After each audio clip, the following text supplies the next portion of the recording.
Yo, what's going on, guys? Welcome back to a brand new live stream. I hope you guys are doing well as I'm bringing you guys an NBA play-in live stream. I'm going to be live commentating the game slash reaction as I'm going to be commentating the San Antonio Spurs versus the New Orleans Pelicans. And this game's in New Orleans. New Orleans is the ninth seed. And of course, San Antonio is the 10th seed. So we'll get to see who goes up against the LA Clippers battling for that 8th seed because, of course, the Minnesota Timberwolves came out victorious versus the LA Clippers, and that was a fantastic game.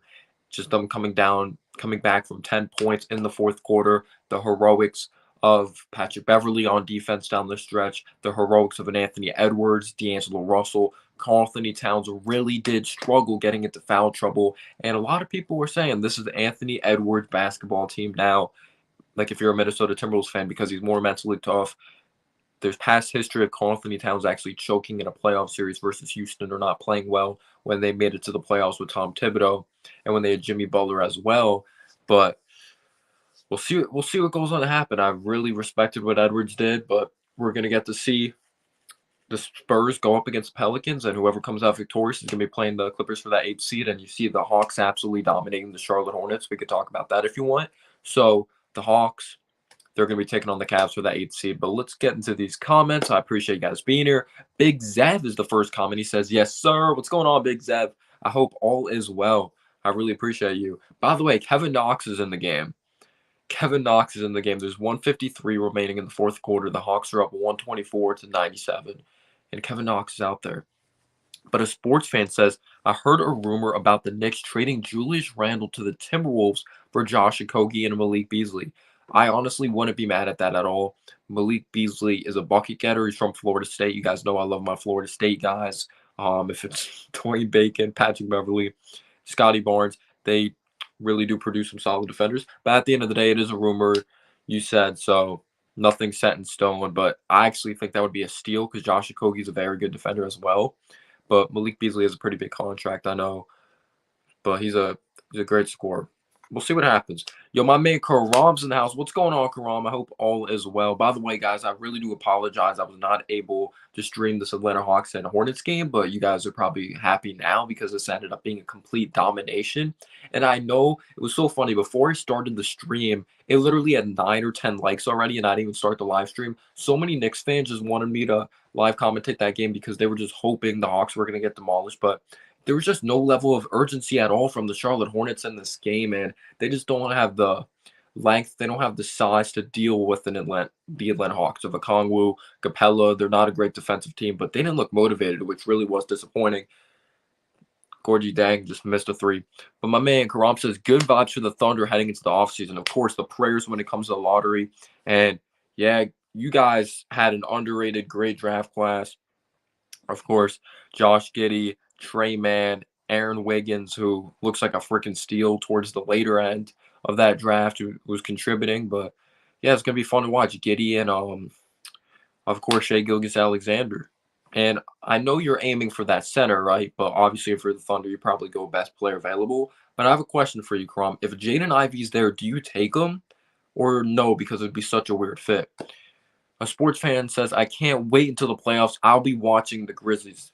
Yeah, I really do like watching the Grizzlies. And I think that's going to be an underrated series because as much as I like the Grizzlies, they're still a young team at the end of the day. And the Grizzlies taking on the Timberwolves, I'm going to like watching that. I think the Timberwolves will be able to steal a game or two, but I think the Grizzlies will come out victorious. Let's see what else we got here. Appreciate you guys. I appreciate you. A sports fan says, I was rooting for the Hornets to beat the Hawks. Oh, okay.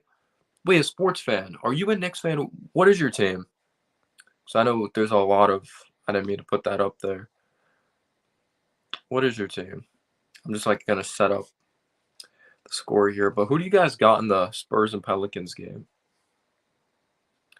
Who do you guys got? I'm just setting up the scoreboard real quick.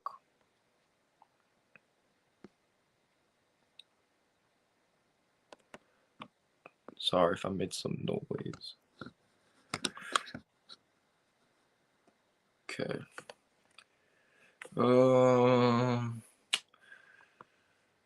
I hate seeing the Hawks succeed. Yeah, because they killed us. Yeah, I understand that. There's kind of that rivalry there, or there is. But I respect the Hawks. I do. They have mentally tough guys. Like some guys, like obviously, you could say Capella kind of was disappointing in the regular season, and you could say Herder a little bit, Hunter, but they just step up when it matters. They're a mentally tough group. Let's see. You're a Nick. Okay, that's what I thought. You think the Pelicans will win? Pelicans? You. It depends. Yeah, it depends who's on the board, right? Yeah, I agree with you, man. I'm probably gonna have another mock draft coming. I'm not sure when, but I definitely will have another one. I know I've uploaded one, but a lot has changed since March Madness and my thoughts on players as well, especially after Ty Washington's game in the tournament. Oh my gosh. I think the Pelicans will win, but I'm rooting for the Spurs because Keldon Johnson's one of my favorite players. So I do like Brandon Ingram and McCollum as well, but I always like kind of the underdog. I know there's not a huge underdog, but if there's another dog, I really do believe it's the Spurs. But the Pelicans obviously have better shot creators and all that. Big Zev says, if the Hawks win the finals, I'll be mad. I don't think they're winning the finals. I wouldn't be surprised if they go on another run, but I just don't trust them defensively, you know? I don't. And by the way, someone commented, like, the Hornets coach, Brago, should be fired. Do you guys believe that, or do you think he deserves another shot, or like he deserves to have better like defensive personnel? Like the defense isn't great there. You can't wait until the draft lottery? We'll see what happens. Realistically, the highest probably we'll get is like 9 or 10. But if there's like I don't have high expectations anymore in the lottery. Being a Knicks fan, I'm just so used to being let down. But we just have to trust our scouting department. We do. But yeah, the Hawks, 8 players scored 8+ points. It was just an all around great effort. Just almost everyone was contributing, which is what you want. Like Hunter was unbelievable. And I really do think Hunter's kind of the X factor for the Hawks because he's a good defensive player, but it's all about his offensive consistency. Like that's the huge thing. Does he have a huge upside there? And he was great. He was. He's someone I feel like fits. He's just he just makes it work in the playoffs. He does. One more season till the Hornets. Yeah, I would trust. If I'm a Thunder fan, I would trust my scouting department too. I would too. And I want to know your thoughts, Karam.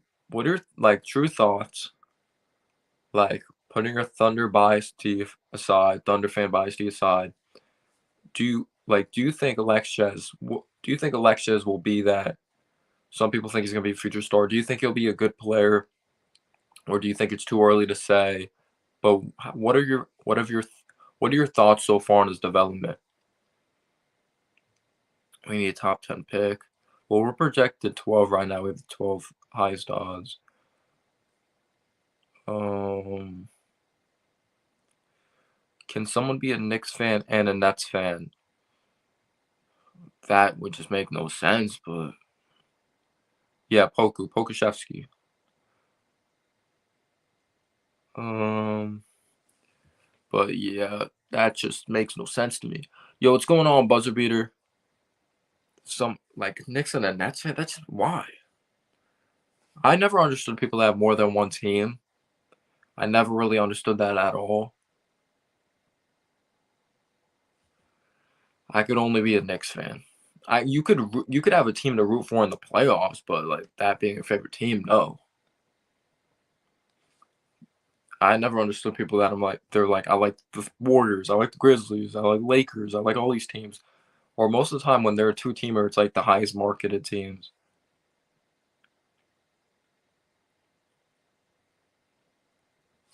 Yeah, Poku is interesting. Like he'll have a game that you see the talent and you see the upside, and then he'll have a game he just looks lost. But yeah, we'll see what happens with him. He clearly has a lot of talent. It's just the efficiency and just shot selection.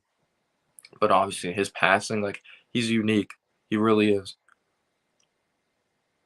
A sports fan says, I remember someone in my middle school had a Carmelo Anthony Knicks jersey and a Joe Johnson Brooklyn Nets jersey back in 2015. Hmm. Joe Johnson Brooklyn Nets jersey back in 2015. That's just weird. Why Joe Johnson Brooklyn Nets jersey? Not a Hawks one.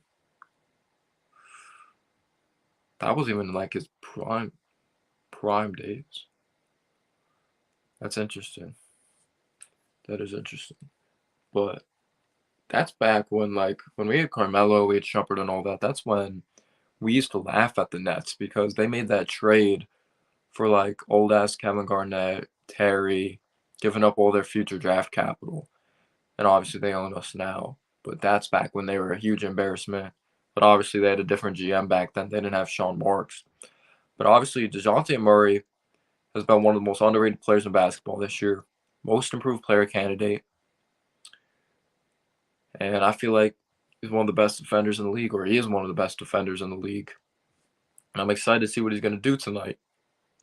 Keldon Johnson, obviously one of my favorite players. You look at the Pelicans on the other side, Brandon Ingram, McCollum. You could say they have better shot creation ability or more consistent shot creation ability, but Herb Jones is one of the best defenders in the league, and he's a freaking rookie. He's extremely impressive. But here we go. It's in New Orleans. The Smoothie King Center. I don't know if you guys saw Zion do that 360 in the warm-ups. That was pretty cool. You could say he's built. He's kind of not in the best of shape right now, but he could still do freakish things that no one should be able to do at that size, that height and weight. Zion will be fine. I think it's too early. People saying he's going to be Greg Oden and shit. It's third year. I think it's way too early to say the Greg Oden shit.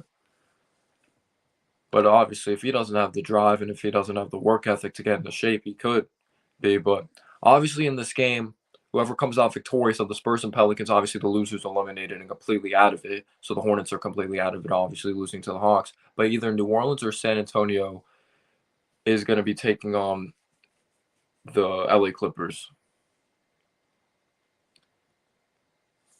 So we'll see what happens in this game. Doris Burks is on the call. That's why I'm commentating, guys. No, I'm kidding. She's very knowledgeable. I just can't stand her voice. I feel like what really hurts her is her voice. But Willie Green, I feel like, has been one of the most underrated coaches this year. No Zion, that whole storyline. He's gotten so much out of this ball club. CJ McCollum, what a great pickup that's been. He's been absolutely balling. Brandon Ingram, he has that quiet personality, but you don't want to play him at all. But Jackson Hayes, he was sent down the G League, came back up, and he's been balling. His length, his ability to block shots, his athleticism. Just start the damn game. I never understood it. They always say it starts at this time. No. If you're going to say a game starts at 9:30, just say it starts at 9:40 because we know it doesn't start at 9:30. But DeJounte Murray in the regular season, 21 points per game, 8 rebounds. He averaged a damn near triple-double. It wouldn't have made sense long-term, but obviously McCollum, if we got him, he would be the best player on our team, obviously. But starting line for the Spurs, you have DeJounte Murray, you have Josh Primo, the youngest player in the league, Devin Vassell, Keldon Johnson, and Jakob Poeltl.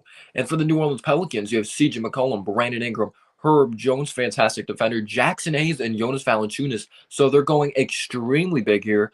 But Herb Jones, Jonas Valanciunas, and Jackson Hayes, there's kind of a lack of spacing there consistently. So that's going to be very interesting, something to look out for. I'm rooting for the Spurs, but I feel like the Pelicans, they might get this. But the Spurs won the tip. Keldon Johnson's going to give it up to DeJounte Murray here. He's from Washington. He's really expanded his game every year he's been in the league. He has it outside on the perimeter, defended by Herb Jones, works around the Jakob Poeltl screen. DeJounte Murray looking inside. He turns the ball over. CJ McCollum comes up with it. He's going to look to push. He's going to drive to the basket. Scoop layup is good.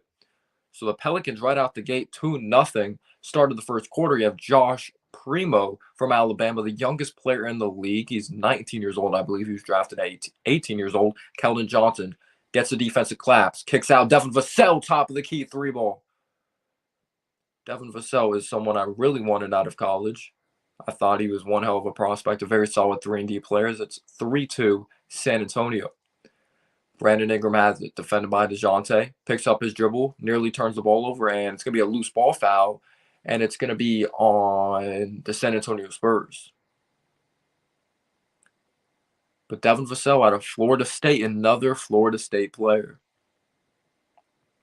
Greg Popovich, is it his last year? Obviously, Becky Hammond's taking a job in WNBA after the season. Brandon Ingram kicks out. Herb Jones left wing three. It's long, tracked down, rebounded by Josh Primo. He looks like he's 13 years old. Obviously, he's really young, but he has such a baby face. DeJounte Murray works on the screen. Nice change of pace. Layup good. Great hesitation move there by DeJounte Murray. 5-2. Here's CJ McCollum. He's going to look to wheel and deal. Works off the Jonas Valanciunas screen. Has the ball on a string. Brick, though, on the mid-range jumper. Second rebound here by Josh Primo from Alabama.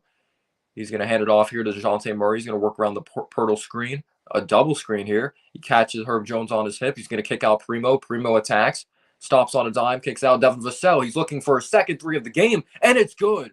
A hot start here by Devin Vassell. 8-2 San Antonio. 10-15 here. Early in the first quarter, Herb Jones is going to swing it to Jonas Valanciunas. Now Jackson Hayes from Texas. They're known for producing some solid big men out there. The Knicks got one. Of course, Jericho Sims. CJ McCollum has it at the top of the key. He's going to swing to Brandon Ingram, looking for Valanciunas inside. He's a grown man, but he has it taken away by Pirtle. Pirtle, I feel like, is one of the most underrated centers in the game. Primo in transition. Primo layup, no good. Not strong enough there. Keldon Johnson in the corner comes down with the offensive rebound. He's going to pull up for three.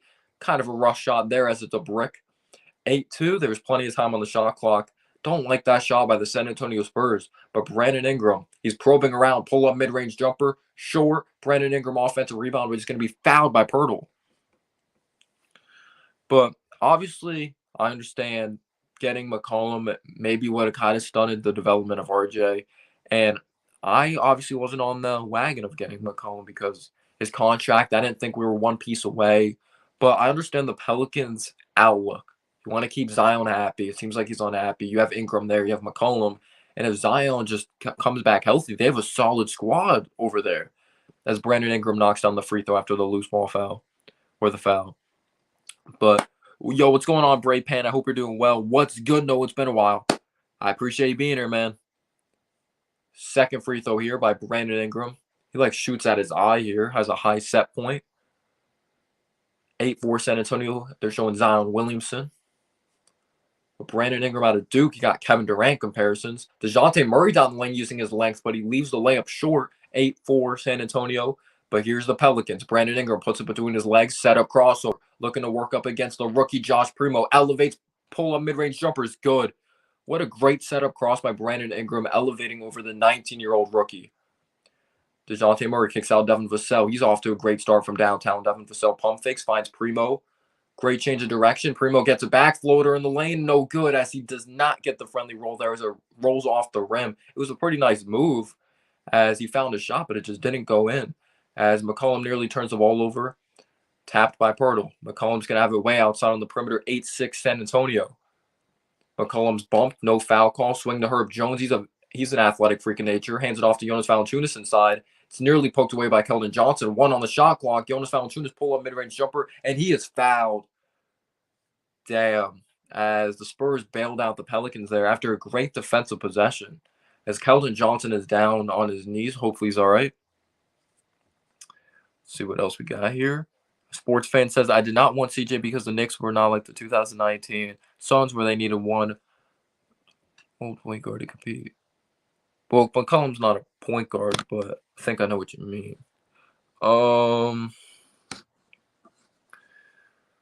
Buzzer Beater says, I'm pulling for the Suns because my Knicks are out and I want CP3. I understand that. I'll be happy if the Suns win. And I respect the hell out of Devin Booker. First free throw by Jonas Valanciunas is no good. In and out. We'll see, man. We'll see. Chris Paul's healthy this time. I know he wasn't healthy in the postseason last time. And Mikal Bridges is playing like a defensive player of the year candidate. I wanted Mikal Bridges. Apparently, I was dumb. Apparently, he didn't have enough upside. My ass. Second free throw, no good by Jonas Valanciunas. The Knicks could have just drafted the guy that had no chance of busting because he's a freaking stud out of college. DeJounte Murray stops on a dime near the paint. Jakob Poeltl, push shot, no good. Rebounded by Jonas Valanciunas. He's going to throw it ahead here to Brandon Ingram. Brandon Ingram defended by Devin Vassell. There's length on length. Brandon Ingram, deep three, no good. Rebounded by Devin Vassell. He's all over the place in this basketball game. DeJounte Murray finds Keldon Johnson. Nice pass to Jakob Poeltl. He's fouled inside. But the Suns definitely have the recipe for success. They have obviously the star power. They have good depth. They have the right coach. They're a good team. As Willie Green does not like the foul there. He's looking to talk to the refs. Or it's not going to be in the shooting motion. Devin Vassell is going to pump fake from deep two. Josh Primo has it. He's going to give it up to Jakob Poeltl. Nice little push shot there. A little floater in the lane. And it's good. 10-6 San Antonio. They're off to a good start offensively and defensively. CJ McCollum. He's outside on the perimeter. Gets a screen by Jonas Valanciunas. Catches Devin Vassell on his hip. He's probing around. Kicks out. Herb Jones fakes the three. And he's bumped by DeJounte Murray. Could have been out of bounds, but DeJounte Murray was a little too physical there. We know Murray's a fantastic defender, but great play by Primo. He dribble penetrates, recognizes there was two players on him, and gave it up to Poeltl. That was a smart read by the rookie. Greg Popovich got to be pleased about that. But yeah, Primo, youngest active player in the NBA this season. He's 19 years old in 110 days. McCollum for three, brick. Rebounded by Herb Jones, offensive rebound, pump fake, puts it up and in. That's something you have to watch out for if you're the San Antonio Spurs. Herb Jones, he does not know how to turn it off. He plays at a high motor every single play. He does not take a play off. Keldon Johnson in the corner gives it up to Poeltl. He's going to hand it off to Keldon Johnson. Keldon Johnson lowers his shoulder. He's going to find Devin Vassell. Devin Vassell for three again. No good. That's his first missed shot of the game after going 2 for 2 from downtown. Brandon Ingram. He's driving down the lane. Layup, no good. That was a strong drive, though. And DeJounte Murray's going to come up to the rebound. 7:05 here to go in the first quarter. The Spurs they started 3 for 3, but they're 1 for 7 since then. But Poeltl breaks that drought as he puts up that push shot, and it's good. 10-8 San Antonio. Yo, what's going on, Pudge? How you doing, man? CJ McCollum's going to find Jonas Valanciunas. Let's see if he looks to post up Poeltl. He does. He's been very solid this season. As he goes to that hook shot and he's fouled, it's going to be a shooting foul. 2 free throws coming up for Jonas Valanciunas. Let's see if he redeems himself at the free throw line this time, missing 2 his last trip. But it's 12-8 San Antonio with the help from Primo's facilitation and Devin Vassell from downtown. And just pretty solid defense. Like the Spurs were on that drought offensively, but their defense has been pretty good, and the Pelicans are just kind of missing open looks. I'm glad you're doing good, man. Who do you got in this game? Who do you got in this game, man? Do you got the Pelicans or do you got the Spurs? And what's one team you think's going to win the championship? Who do you think's going to win the championship or the series you're looking forward to the most? Even though obviously they barely made the playoffs, the Nets Celtics going to be interesting because Kyrie is going to get booed like crazy. Yeah, I'm rooting for the Spurs. Obviously, a lot of people think the Pelicans going to win. I've been undefeated with my pick so far, but we'll see what happens. I picked the Pelicans for this one, though.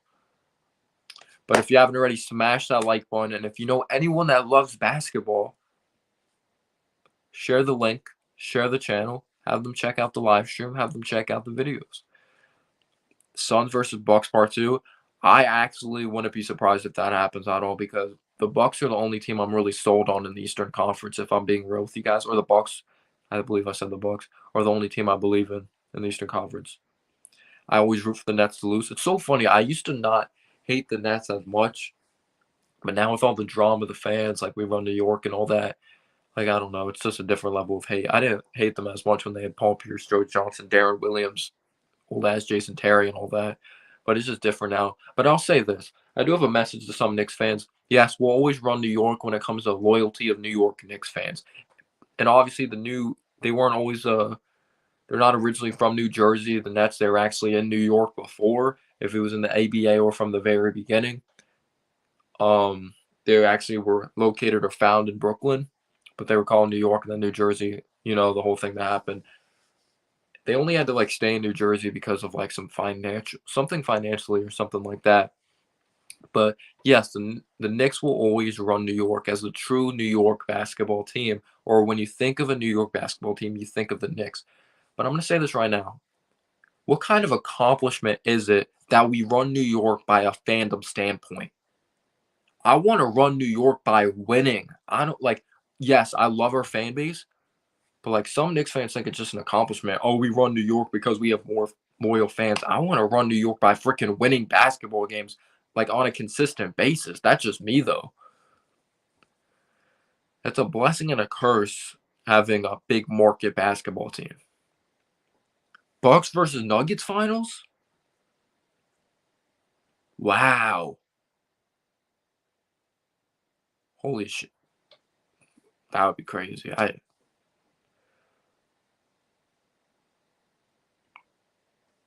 Um yeah, I understand that. Yeah, Karam. They're showing Zion warming up. He threw down that 360 dunk.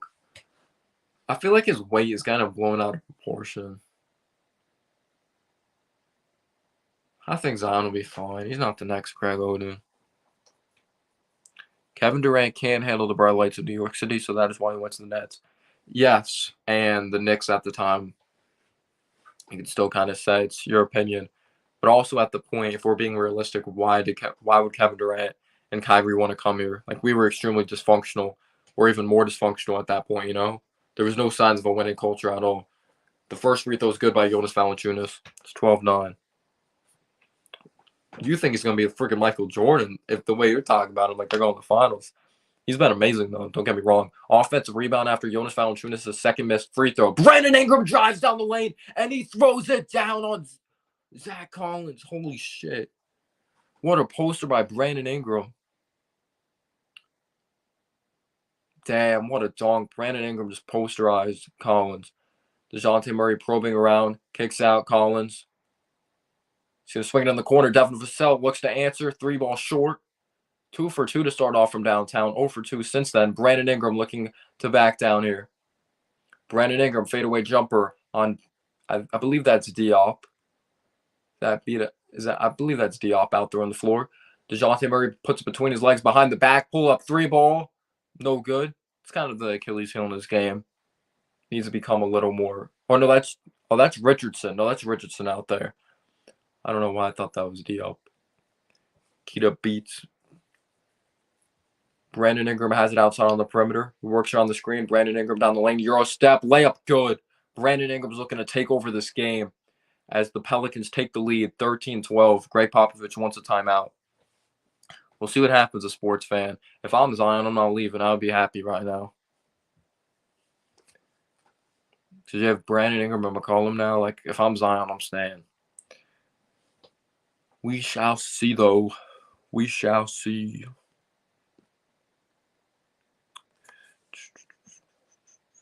Pelicans take the lead. Huge run there. Right out of the timeout. Brandon Ingram, what a dunk that was. Like, Brandon Ingram, his arms are just so ridiculously long. It's so hard to contain him. He's ridiculous, Brandon Ingram. And I remember so many people calling him a bust at the beginning of his career. Like, I remember that. Like, he was coming off the bench as a rookie. He was raw, though. Don't get me wrong. He's improved a lot, but gosh, people just judge players to be bust so fast. And some people, they just thrive in smaller markets. Like, he has that type of personality. He's quiet. That's such a tough question, Michael, because I think it's going to go to 6 or 7, but I got the Nets. When the game's on the line, I trust them more, or when the series is on the line. Justin Wright, Foreman, Avery. Justin Wright, Foreman. But I got the Nets in like 6 or 7. I just trust them more down the stretch. The Knicks do need someone like Brandon Ingram. Like, when you watch the playoffs, when you watch the play-in, that's awesome, Avery. Congratulations. When you watch, like, you don't see a bunch of just stationary catch-and-shoot guys, like, as number 1, number 2 options thriving, like, unless you're freaking Klay Thompson. That's totally different. But the Knicks need shot creators. We don't have that shit. Like, We don't. Like, as much as we like RJ, he can't shot create. He can't shoot off the dribble or jump shots off the dribble. That's why we need someone else besides RJ. Like, RJ is a number 2, number 3 as long as that's his game. Like, he's a slasher, but he needs to become more versatile of a scorer.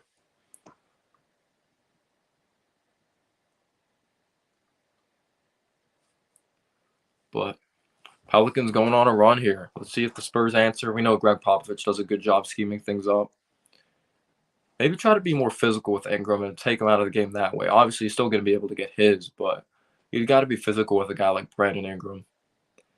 And I know he still looks skinny, but he's gotten a lot stronger since like entering the league out of Duke.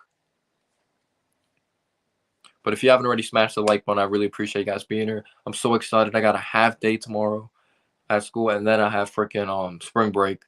I'm pumped about that. I just want it to be the NFL draft already, honestly. That's what I'm excited about, the NFL draft. I know it's NBA channel, but a little off topic, but who are your guys? If you watch the NFL, who's your team? Who is your team? I think Buzzer Beater said he's a Steelers fan, I believe. So that's interesting for him. No more Ben Roethlisberger. And obviously, rest in peace, Dwayne Haskins.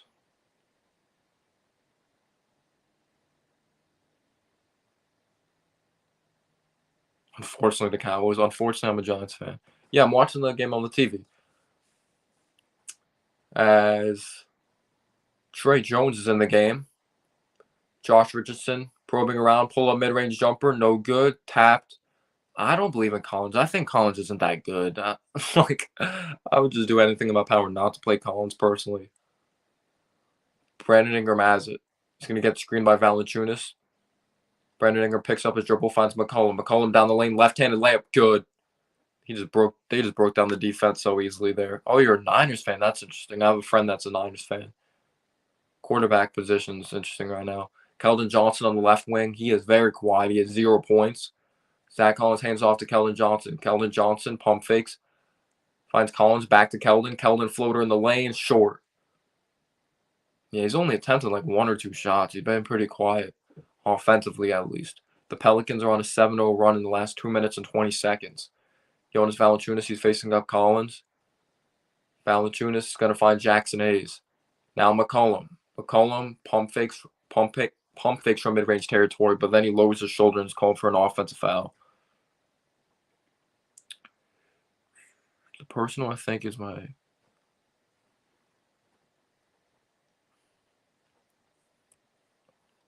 Yeah, there's a lot of Cowboys fans. Sometimes I'm like, why is there a Cowboys fan here? It's just like, they're global. You can find Cowboys fans everywhere.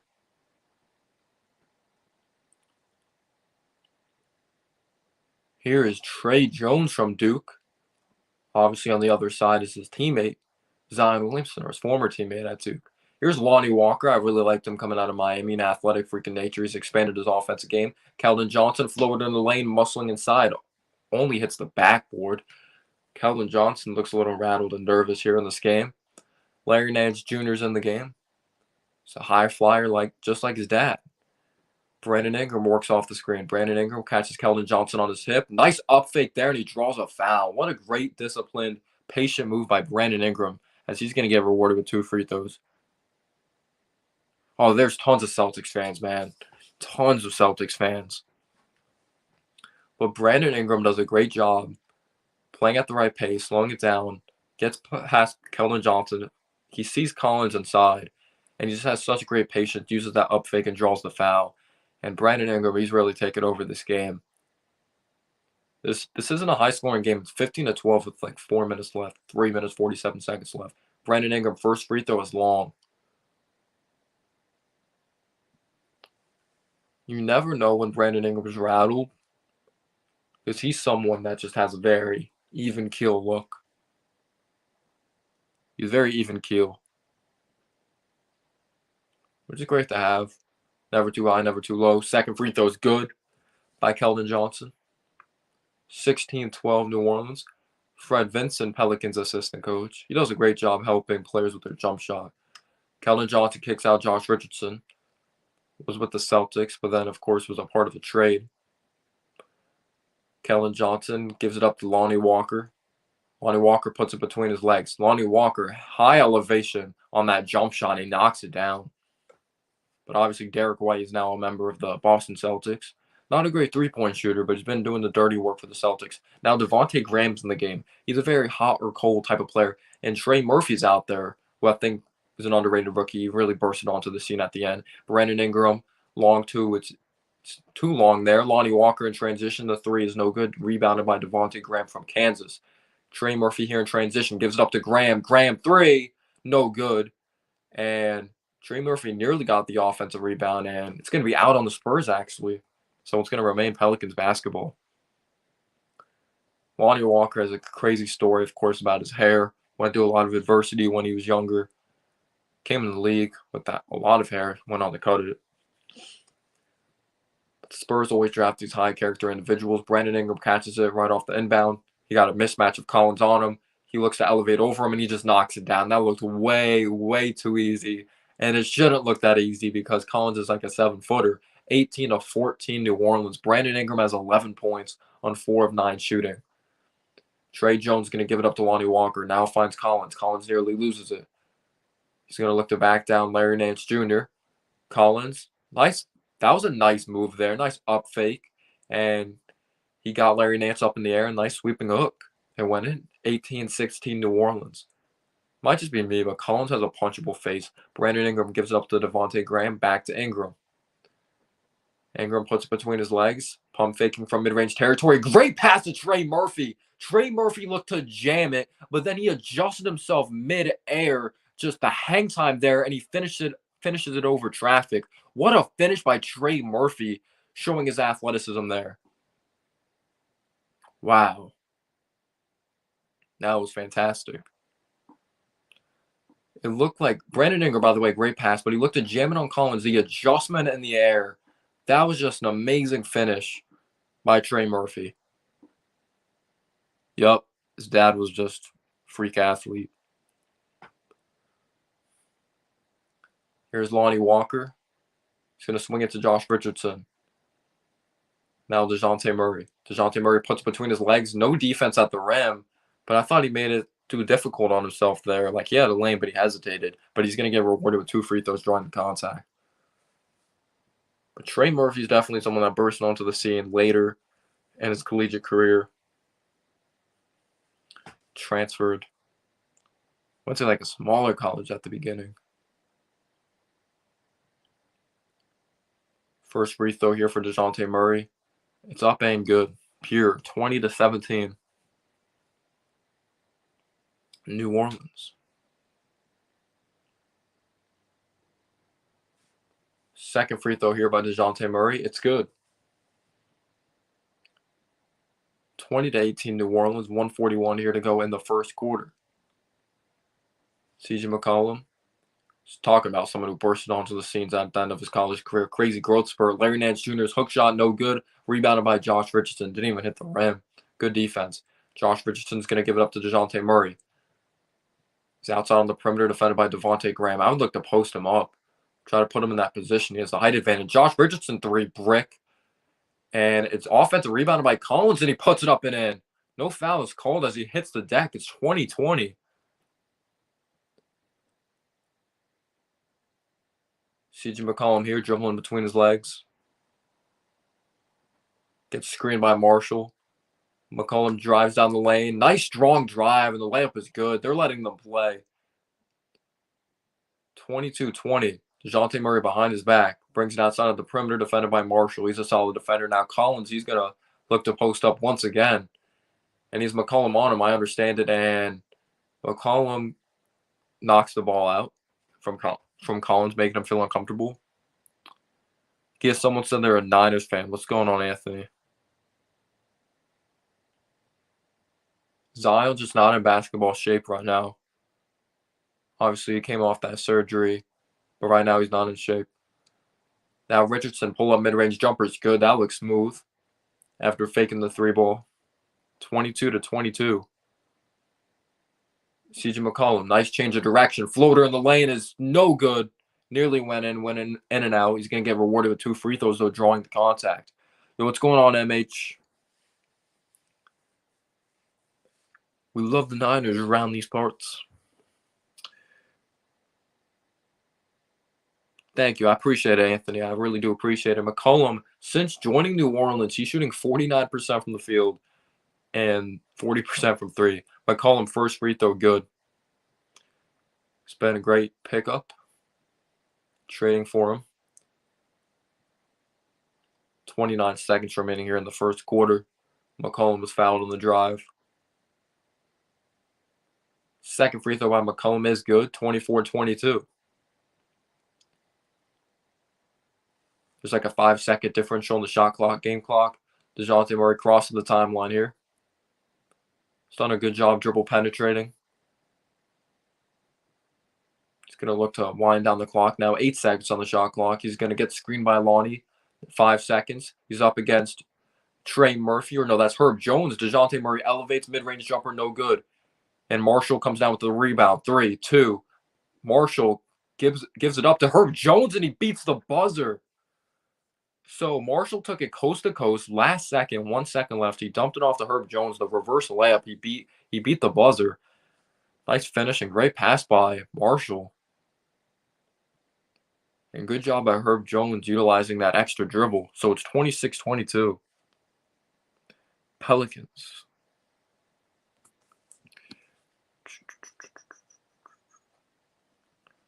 I feel like the switch has really been flipped since Brandon Ingram really put the Pelicans on his back for a second.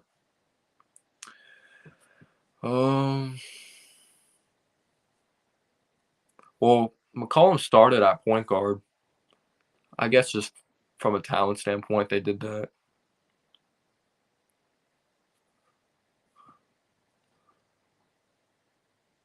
Yeah, it does feel weird that he's not on the Blazers anymore.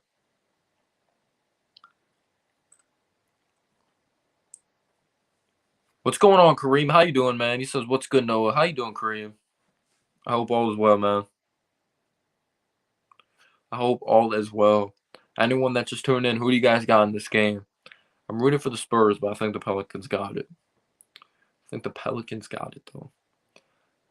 Obviously, the winner of this will be taking on the LA Clippers, and the losers just completely eliminated. But it's 26-22, New Orleans. Oh, let me change the... It's not the first anymore. Being a Mickey Mouse out here.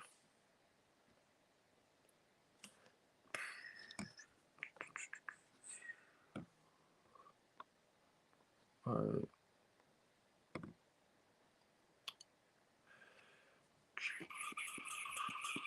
But obviously off the bench, they have Devontae Graham as well. Like, there's no such thing as a true point guard in today's NBA. Like, there's still, like, guys like Chris Paul.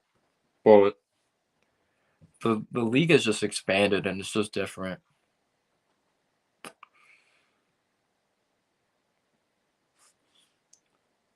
They're showing the Hawks. They dominated the Hornets. Didn't even look like the Hornets showed up.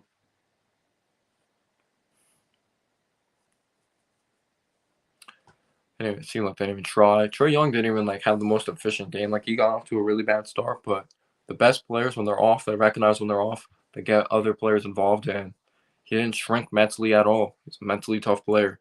I freaking hate the Hawks because the way they dominated us, but I respect them.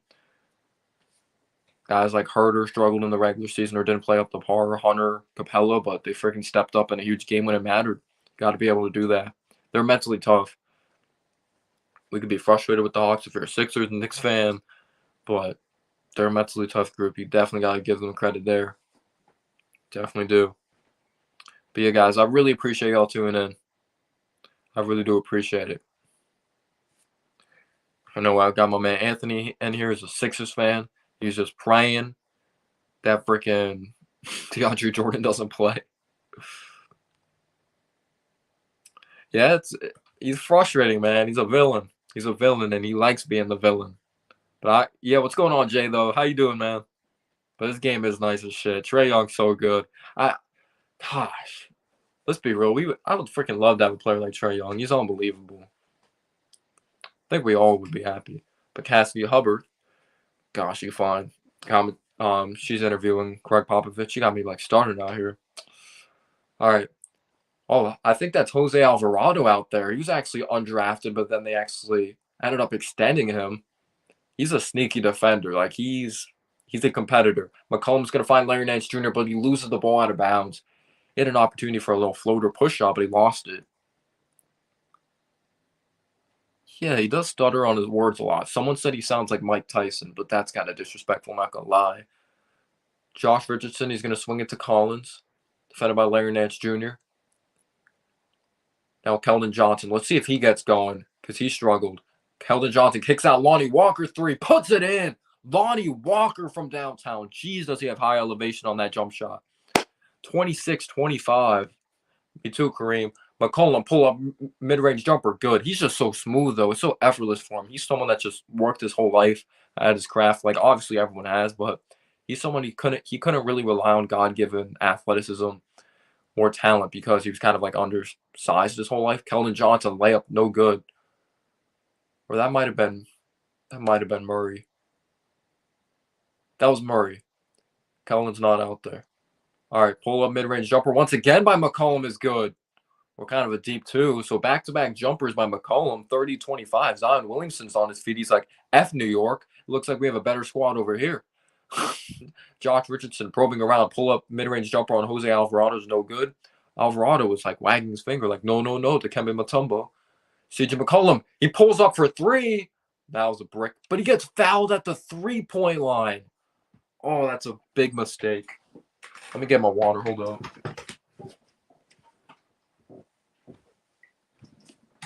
So McCollum has a chance by himself to have the Pelicans go on a 7-0 run. Exactly. The best players in the league have coaches that believe in them. You got to have coaches that believe.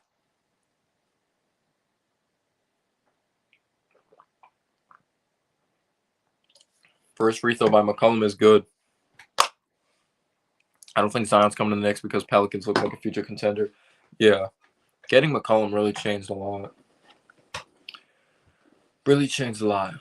Second free throw is good. Maybe it would have been different if we were good this year. I don't know. Josh Primo's exiting the game. Or Josh Primo's coming in. DeJounte Murray's exiting the game. Primo, again, the youngest player in the league. He looks 13 years old, Josh Primo. Primo looks so freaking young. But Josh Richardson takes a seat as well. Second free throw by McCollum. It is up and good. Gets the friendly roll. Bates Diop's going to inbound to Trey Jones. Trey Jones crossed the timeline. He has Marshall all up on him. McCollum has 15.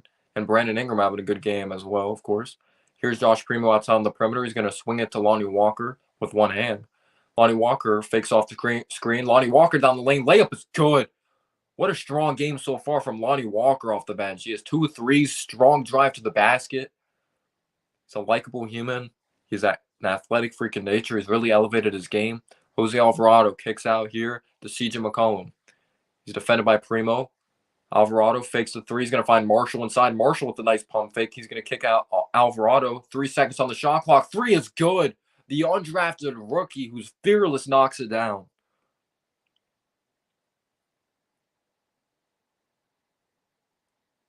Tibbs is a solid coach. I'll say that. Tibbs does very unorthodox stuff.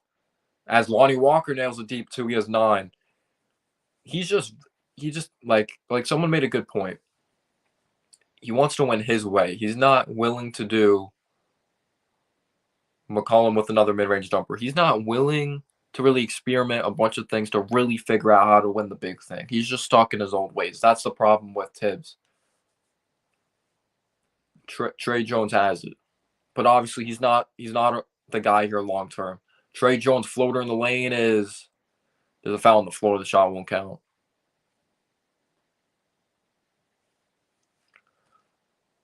But Jose Alvarado with a crazy 3 with the shot clock winding down.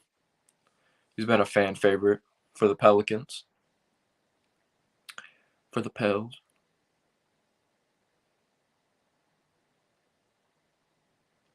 Yeah, they had a great group. Defensive player of the year, Joakim Noah, Heinrich. Very solid players, Luol Deng.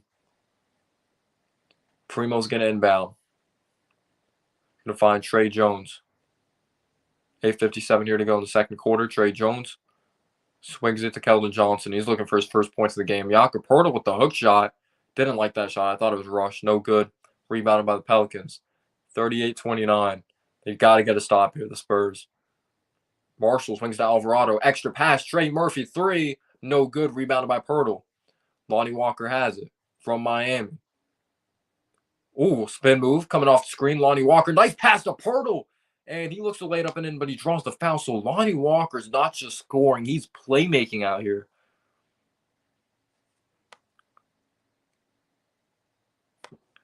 No, I've looked at it, but I haven't been interested in checking it out yet. And I don't have HBO. Oh, against the Cavs? Yeah, I remember that. Yeah, that's what I meant. You brought that up. Yo, what's going on, Urson? How you doing, man? How you doing, Urson? I hope all is well. Who do you got in this game? Do you got the Spurs or the Pelicans as the timeout was called? It's 38-29, I believe. Pelicans up on top. They're going to have to get some production from Keldon Johnson. He only has he has 0, I believe. He has 0. Someone who's averaging 17 points per game on the season on pretty solid shooting splits has 0. But I don't understand people, though. Like, I wanted to bring this up. Someone was like, oh, we would have made the playoffs easily if we had Derrick Rose healthy. At the end of the day, it wouldn't have mattered. Like, Rose, he's been important to this ball club. Depth and everything. Veteran leadership. But when Julius Randle, who's your top guy, is playing so bad, it does not matter. It doesn't. I would have still had the Hornets above us making the play-in. Like, it just does not matter.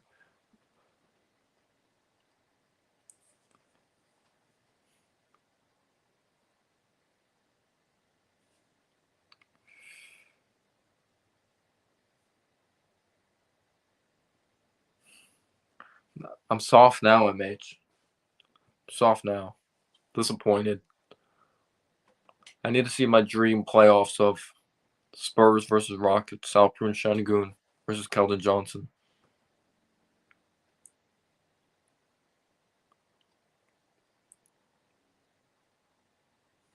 Who said he's a young piece?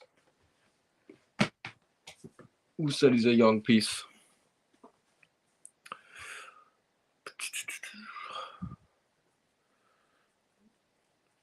But, yeah, we weren't making the playoffs even with D Rose. And as much as, like, that's a huge if, by the way, too, if D Rose stayed healthy. We're talking about D Rose and is healthier. We'll see it in 5 years. I'll be graduating college. What about Leon Rose? And I hate people that are taking those Leon Rose interviews serious. I don't understand that. Like, what do you want him to say? Randall sucks? What's he gonna say? Julius Randle doesn't want to be here? Like, the Timberwolves are starting to become smart. They want to do that. They're starting to become smart. But I'd trade him for anything at this point. I really don't even care what we get back. I really don't.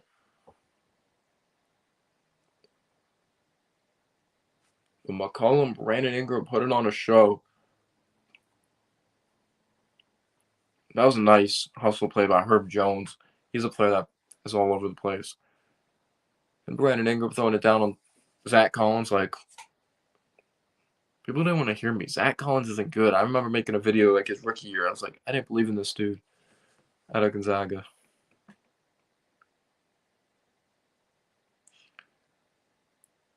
Yeah, because he wants to say the right things. You could say the right things, but then not show it.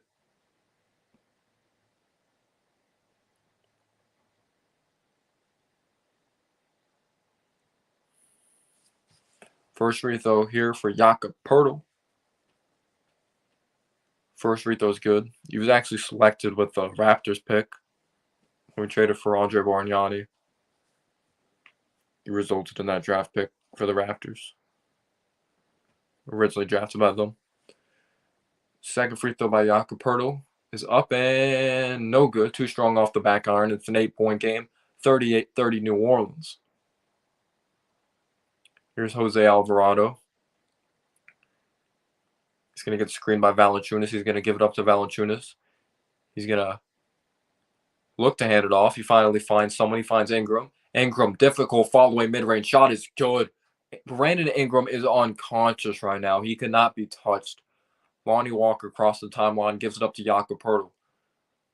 Looking for a Keldon Johnson, but Alvarado does a good job defensively, cutting him off. Lonnie Walker, 3.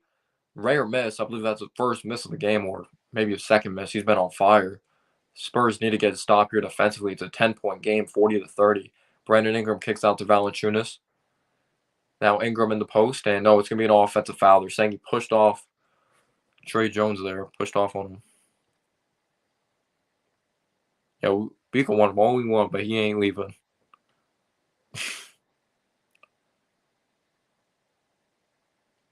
But yeah, I wish we traded for him. I wish we ended up getting him. Every time Julius Randle gets subbed back in the game, I just yeah, because you know the same shit's going to happen. Poeltl's going to throw it out to Josh Richardson. Spurs desperately need a bucket. Trey Jones on the right wing, defended by Alvarado. Poeltl has it.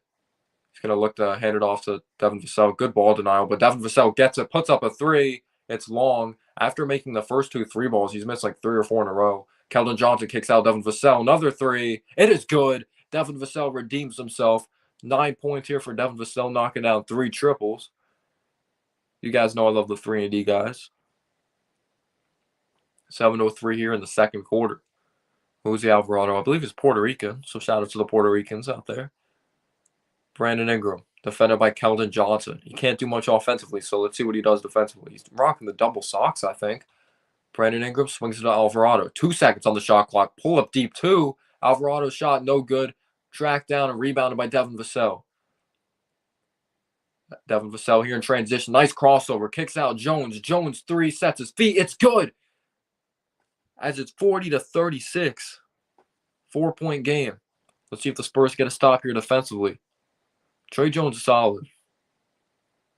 New Orleans 1 for 6 from downtown, not attempting a lot. San Antonio's 5 for 13. Brandon Ingram has it outside on the perimeter, looking to prance and dance. He's double teamed, finds Alvarado. Alvarado 3, puts it in. His second 3-pointer of the game.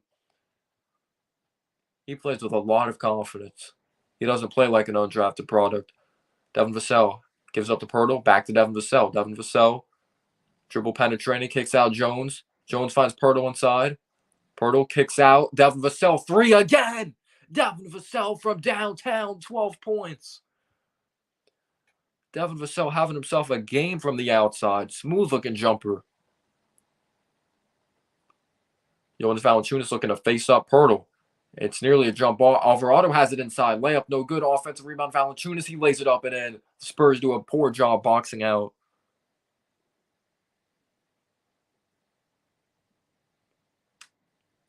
I'd rather just have quickly, honestly. Keldon Johnson drives on the lane. Keldon Johnson looks to post her at home or throw it down, but it's going to be blocked out of bounds. The Pelicans have just been ready for Keldon Johnson, who's been one of their top options this season.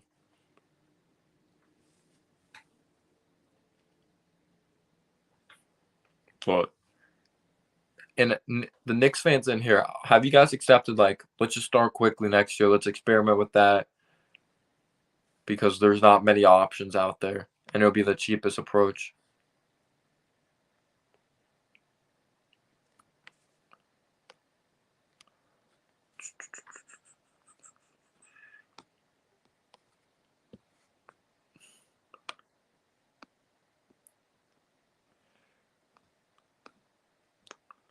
Let's see.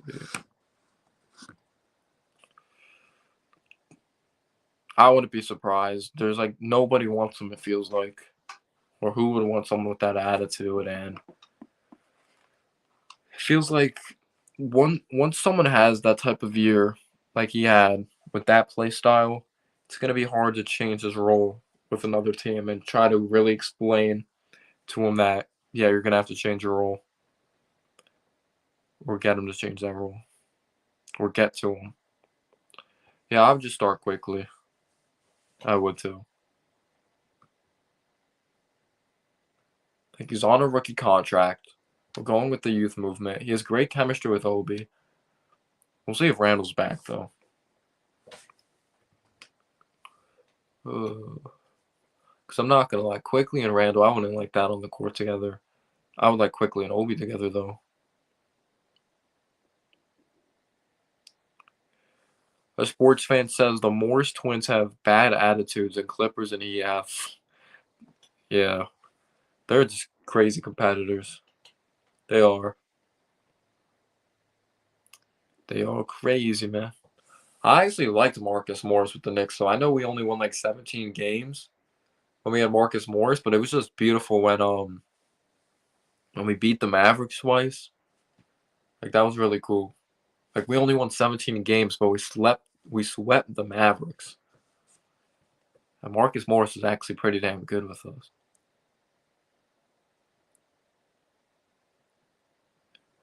Urson says, have you even thought about IQ starting at the point? Yeah, let's try it. I'm curious to know what moves we'll make in the offseason. Yeah, it's not a big free agency class, and it's not a crazy deep draft. But the best scouts are able to come out with gems in the draft. This is where this is why these teams are, well, obviously, they either attract big time free agents because they have a great culture, or these great teams have a great scouting department and just know how to develop talent. Like the Raptors, the freaking G League, what they're able to do with like Chris Boucher, Pascal Siakam, Fred VanVleet, it's unbelievable what they're able to do. Yes, it did.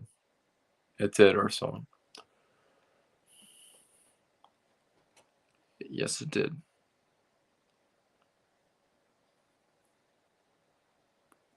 I believe so, my man. It would just be cool to have a homegrown point guard, you know?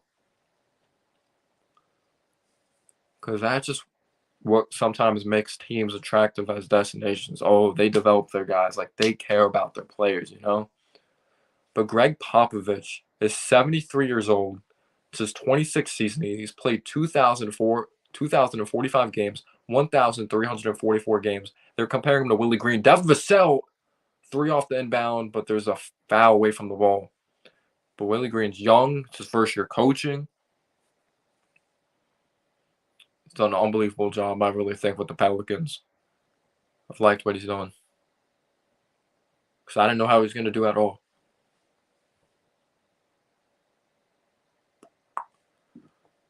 Brandon Ingram saying, come on, it's not a foul. Brandon Ingram has 3 fouls. So if I'm the Spurs, I'm looking to attack Brandon Ingram and I would try to be physical with him.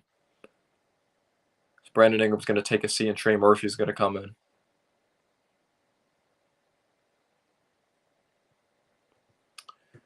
Josh Richardson inbounds. He finds Trey Jones. Swings to Devin Vassell from Florida State. Devin Vassell. Great pass to Pirtle as he led him perfectly. It was like throwing to a wide receiver coming out right out of his break. Like that was a beautiful pass as Pirtle lays it up and in. It's a 4-point game. McCollum has it. Swings it to Trey Murphy. Trey Murphy on the right wing is going to give it up to Jonas Valanciunas. He fakes the mid-range jumper. You could say he shuffles his feet, but it doesn't matter. It's taken away by Josh Richardson. Richardson has it here in transition. He's going to give it up to Keldon Johnson. Keldon Johnson attacks, looking for his first points of the game. He's rejected, but a foul is called. Not sure about that call, but Greg Popovich is like, I'll take it. We need it. So Keldon Johnson looking for his first points of the game. Let's see if he knocks down some free throws. Julius Randle's nickname should be Mr. Thumbs Down. Gosh. Let's see this again. So Keldon Johnson goes up. It's as clean as possible. I don't know how they called a foul. Maybe he was bumped. First free throw by Keldon Johnson is good as he gets on the board. Hopefully that just gave him some momentum. Just seeing the ball go through the net. Second free throw is good as well for Keldon Johnson. I believe he's a 77% free throw shooter. It's 45-43 now, and Brandon Ingram getting into foul trouble could be huge. As Herb Jones and Trey Murphy's out there. Herb Jones looking for Valanciunas inside. It's poked away. No, it's going to be off the Pelicans. It's going to be Spurs basketball. So the Spurs have a chance to tie or take the lead. Keldon Johnson inbound to Trey Jones from Duke University. He's going to swing it here to Jakob Poeltl. Poeltl's going to look for Devin Vassell cutting, but sails out of bounds. Miscommunication there. He wasn't ready for it. It's going to be Pelicans ball. That's just an opportunity there you need to capitalize on, at least get a shot off. McCollum has it. Puts it between his legs, looking to set up Josh Richardson. Goes to the basket, looks for Valanciunas, but they turn the ball over. Trey Jones comes up with it. They're in transition. The Spurs, Jakob Poeltl kicks out. Keldon Johnson, Devin Vassell now. Keldon Johnson in the corner, spin move, working down the lane. Keldon Johnson floater, no good. Too strong off the back iron. Rebounds, gives it up to McCollum. Yeah, having a consistent. I know he was selfish, or at least that's what I saw when we would play. But like, it was cool to have a star consistently almost every year. But 2 free throws coming up for Valanciunas as he gets fouled. Don't get me wrong, Carmelo Anthony is someone that you would never win an NBA championship with as a top option, but it was just cool to have one of the best scorers ever and one of the top players in the league and a consistent all-star. First free throw is good by Valanciunas.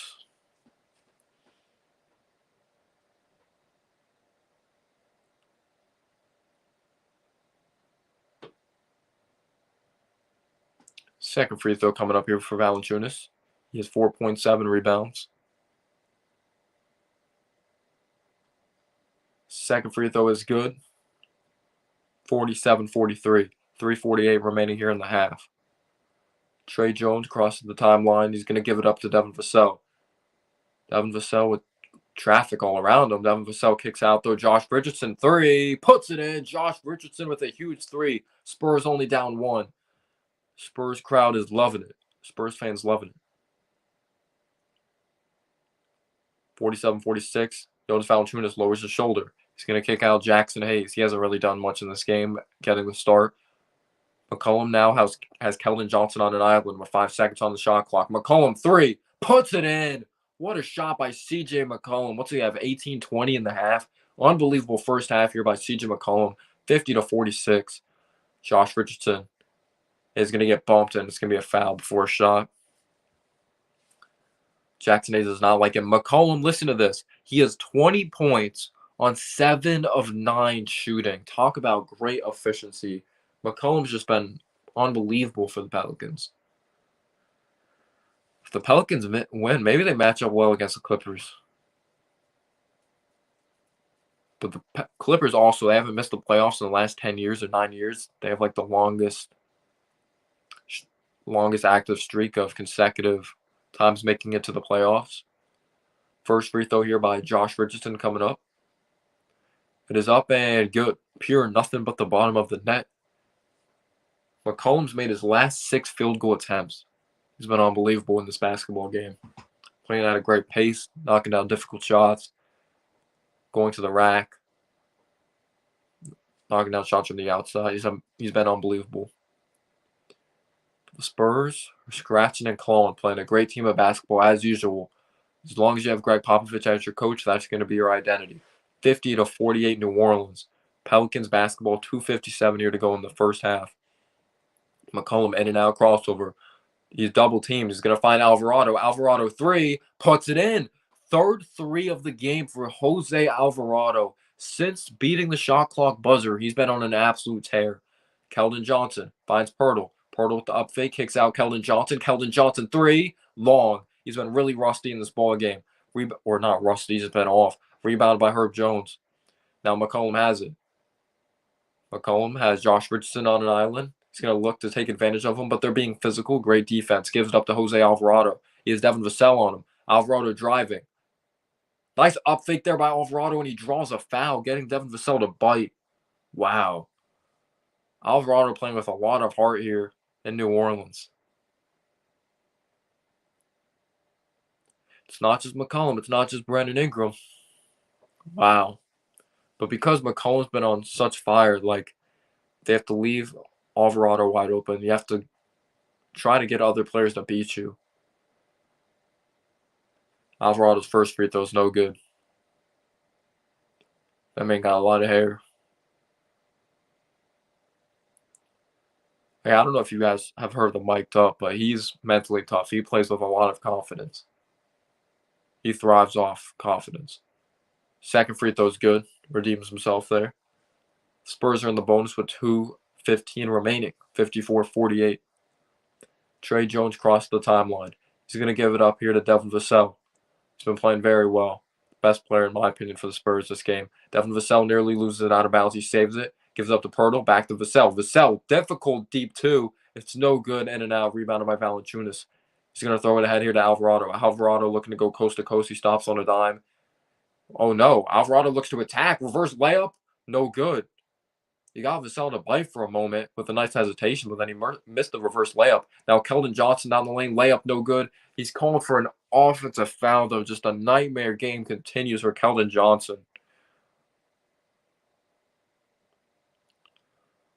Or the Knicks don't deserve luck when you have James Dolan as your owner. You could look at it from both sides.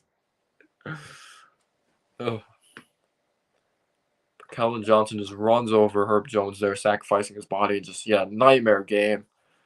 Like, this could be different if Keldon Johnson was playing well, but he isn't. Alvarado here gives it up to Herb Jones. Now McCollum. McCollum drives down the lane. No defense there. I like to call that ghost defense because there was no one inside. Didn't see anyone. McCollum's layup is good. 22 points in this first half, 14 in this quarter. Josh Richardson gives it up to Trey Jones.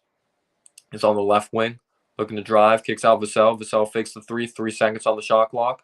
Vassell's going to have to hoist up a shot, but it's poked away by Alvarado. Great hands there. Active hands. 1 minute remaining. And he kicks it out. McCollum, 3, puts it in. CJ McCollum continues to go off in this first half, specifically the second quarter. 25 points in the first half by CJ McCollum, 59-48. Wow. Holy shit.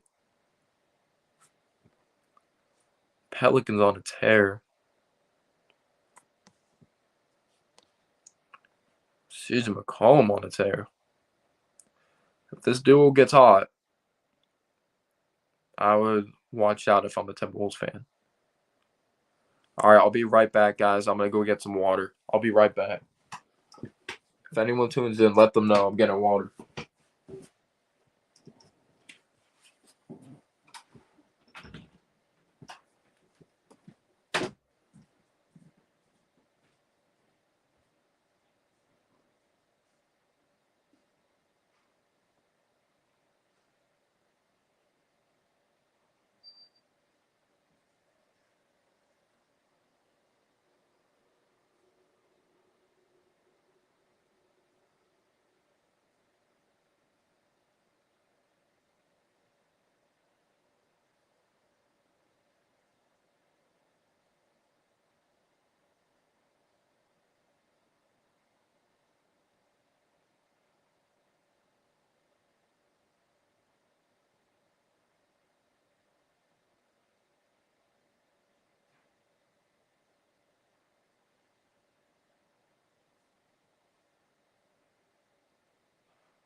All right, here we go.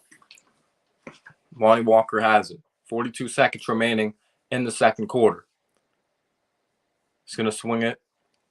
Josh Richardson behind the back. Deep 2. That's a difficult shot. It goes in, though. It's a rainbow shot.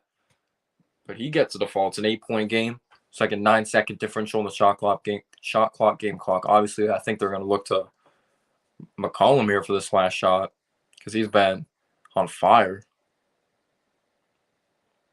It's Keldon Johnson on him. He's had a nightmare of a first half, but let's see if he can get a big stop defensively. McCollum works down the lane, finds a crease, layup, good. Oh my gosh, he does a great job using his body there, looking for the contact, but he's just so strong. He finishes through it as he's 27 points in this first half. As now the Spurs are going to hold it 1 second. They don't even get a shot off. Or it's going to be a shot clock violation. The Spurs are going to have 0.9 seconds or 9 milliseconds to get a shot off. Wow. McCollum on a freaking tear. Wow, wow, wow. Spurs inbounding. They're going to find Johnson. Johnson's going to get a shot off, but he's going to be rejected. 51-60.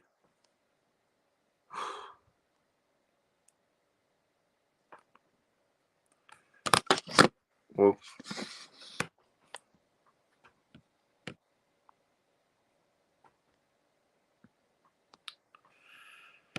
See how Spurs respond in the second half.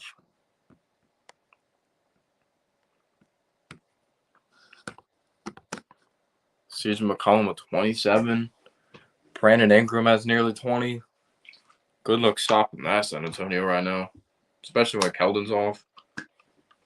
Because, just wow.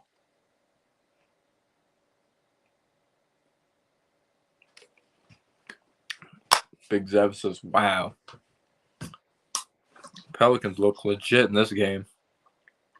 And I think the Pelicans obviously give the Timberwolves, or not the Timberwolves, the Clippers a better game for the 8th seed. But that would be pretty cool to see the Pelicans as the 8th seed. I'd rather watch the Pelicans play the Suns than watch the freaking Clippers. I feel like that would be more fun to watch. That's just me, though. But if you guys have any questions, be free to put them in the chat. 60-51, McCollum, one hell of a first half. Brandon Ingram, Herb Jones playing with energy. That whole team just looks motivated.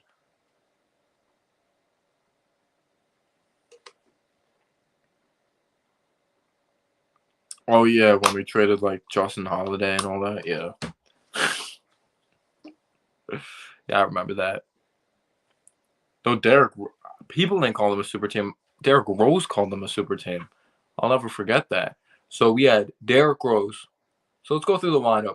We had Derrick Rose, Courtney Lee, Carmelo Anthony, Porzingis, and Joakim Noah. So Derrick Rose, he's still a solid player, but he's not star he used to be. Courtney Lee, he's not even in the league anymore, I don't think. The last team he was with was the Mavericks. He was okay. He was an okay player. We kind of overpaid for him. Carmelo Anthony, out of his prime. Porzingis, he was, to be fair, Porzingis looked like he was going to be a stud for a long time. Obviously, there was longevity issues with him being 7'3", but he's been playing pretty well with the Wizards. And then you have Joakim Noah, who pretty much just robbed us of a contract. Like, if you didn't know, like, we're not paying him anymore. Like, that was our last year paying him.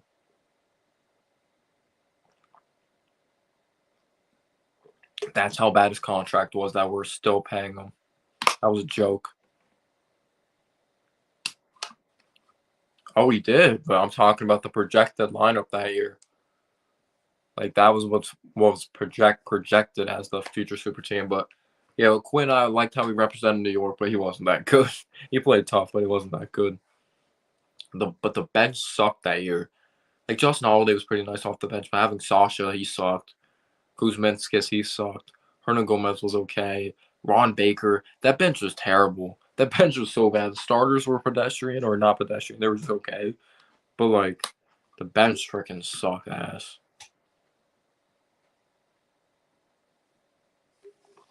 But yeah, that team only won like 31, 32 games. They were bad. Jeff Hornacek wasn't great either. Jeff Hornacek definitely isn't as bad as Fizdale, though. Fizdale was way worse than Hornacek. And I remember we were like, Hornacek hates Frank. Frank's just not good. Frank just wasn't good. Because we had no choice but to root for Frank. I wanted Monk. That's who I wanted. Who I'm proud of. He's really come on to the scene with the Lakers. Wait, what's the halftime show for ESPN? If it's Stephen A., oh my gosh. Thank God it's not. Vince Carter.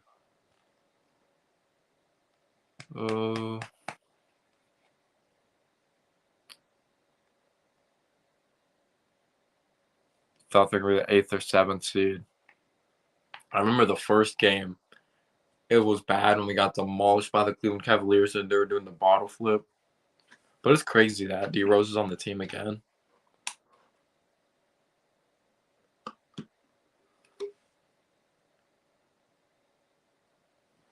McCollum has 27 points on 10 of 12 shooting. That is ridiculous. That is freaking ridiculous. And CJ McCollum and Brandon Ingram first half tonight, 40 points combined, 15 to 22 shooting combined, 68% from the field, 8 of 9 from the free throw line, and 2 for 4 from 3. That is ridiculous. That is unbelievable. Just wow. I wish the Knicks had freaking. This is why you need shot creators, y'all. You need shot creators. The Knicks freaking need shot creators. It's pissing me off. Like D'Angelo Russell, Anthony Edwards, they killed last night. They're shot creators. Kevin Durant, Kyrie Irving, they killed. They are shot creators. Darius Garland, shot creator. You need shot creators, bro. You need difficult shot makers. The Knicks don't have that. We don't have difficult shot makers. D Rose, probably that's it. Well, quickly, I guess, sometimes, yeah.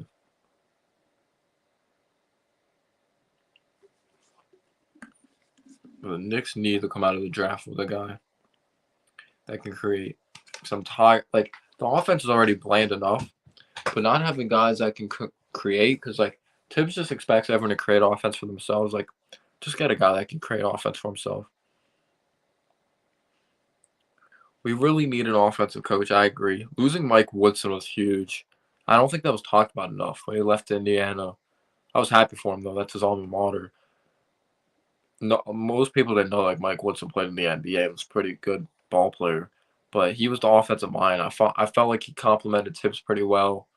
We lose Kenny Payne, and I don't know if anyone saw. I didn't watch, but I heard like Stephen A. Smith was like ranting about Kenny Payne or something when he's not even a part of the team anymore. Like Stephen A. Smith's a casual Knicks fan. Benedict Mathurin went to NBA draft, but projected to be the 12th. He's projected to be the 12th pick. Take him right now. He's projected to be the 12th pick. Knicks freaking take him. Take him. If he's there and we pass on him, you guys will see me rage on draft night if we pass on Benedict. I will freaking throw a rock at my TV. I will throw my controller at a TV. I'll throw my remote at the TV if we pass on him, bro. Because he is a dog. He is a dog. He is fearless as shit. And you know, he's Canadian like RJ too. We got destroyed by the Cavs this year. Oh yeah. I was at work for that game, but I rewatched it. Yeah, it was brutal. Trade Stephen A for that's too much value. He doesn't just he's not worth that. He's not worth that. Just waive him. Yep. You're speaking facts, sports fan.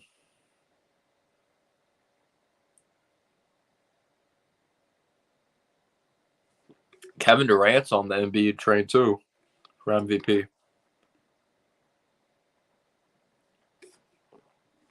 Most guys in the league are. But yeah, Tyrese Halliburton would have been really nice. Halliburton would have fit perfectly next to RJ. But again, the Knicks don't know how to draft. I like Obi, but Halliburton would have been really nice too. But I'm gonna support Obi. He's a New York Knick at the end of the day, and I've liked his progression. But I'm not taking anything away from Quickly or Obi. But you notice how many players went off in the last game of the season? So freaking many players went off. Like Austin Reeves, Patrick Williams, Quickly, Obi. So many players did. Because a lot of guys sat their starters. And as much as I love what Obi did at the end of the season, like defenses weren't keyed in on him. Like it's gonna be a lot different when defenses are keyed in on him. But Stephen A's on my good side now. He voted him for MVP. It's crazy to think about. If someone told me like 3 years ago that the MVP candidates, top MVP candidates in 2022 will be two centers, I'll say you're lying. Like the center position's starting to come back. Or at least they just happen to be very special though. Because they're showing the Hawks highlights. Yeah, they just dominated. They're just way better than the Hornets. Like the Hornets and the Hawks are kind of similar in a way that they run in their offense and their defense isn't great, but the Hornets offense isn't close to the Hawks offense. And Trae Young only had 24. Like 24 is still a good amount of points, but he wasn't even that efficient, and they won by that much. It's a crazy thing. He was 8 for 24, and they still dominated. They could have put up 200 points if he put up 40. But yeah, they're gonna face the Cavaliers Friday. That's gonna be a good one. Garland versus Trae.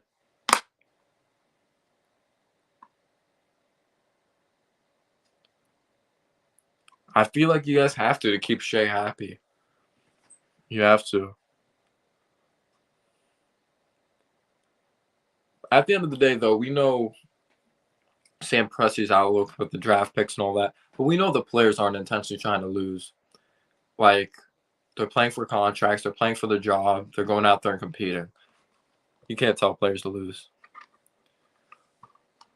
Because I don't think the Thunder didn't intentionally try to lose. They're just very young and inexperienced.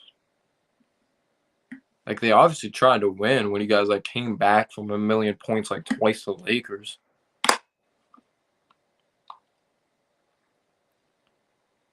Yeah, but I'm not gonna be tough on the Knicks about that one because he wasn't realistic at 9. What we should really be getting on the Knicks about is not drafting Mikal Bridges or maybe Miles Bridges. We could have taken anyone else. Even Lonnie Walker would have been nice there. We took the worst case scenario, the worst possible outcome happened. Mikal Bridges, you want to hear something? Since coming into the league, or at least I think I read this right, or it's in the last 3 years or something, or since coming into the league, Mikal Bridges hasn't missed a single game. That is insane, and obviously he hasn't missed a game this season. Talk about that's just unbelievable. Very durable, very solid. Everyone wants the upside guy. Since when can we develop raw talents? Mikal Bridges would have been good no matter where he went.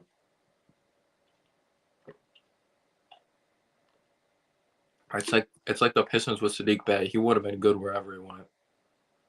Like my man MH, he wanted Sadiq Bey at 8. Yeah, and Reddish, we don't even know if he's gonna be here after next year. He needs to stay healthy. You heard potential good things though. Like he has the potential to be a good shooter. He has the potential to be a good scorer. It's all about potential with him though, you know? And I'm not gonna go lie, I hopped on the Kevin Knox train. I'm a Knicks fan. What do you want me to do? Just root for him to fail? But he didn't have that killer in him. You don't have that motor. You don't have that. There's a reason he's not getting a lot of playing time in Atlanta. There's a reason. Well, there's a log jam, but also he's just not good enough right now. Question: will Kevin Knox be in the league in 3 years? That's a question for you guys.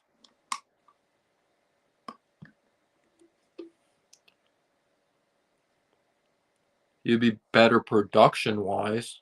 You'd be the same player. It's just being played throughout his strengths more. It's just about opportunity. He would be the same level. It's just about opportunity and production.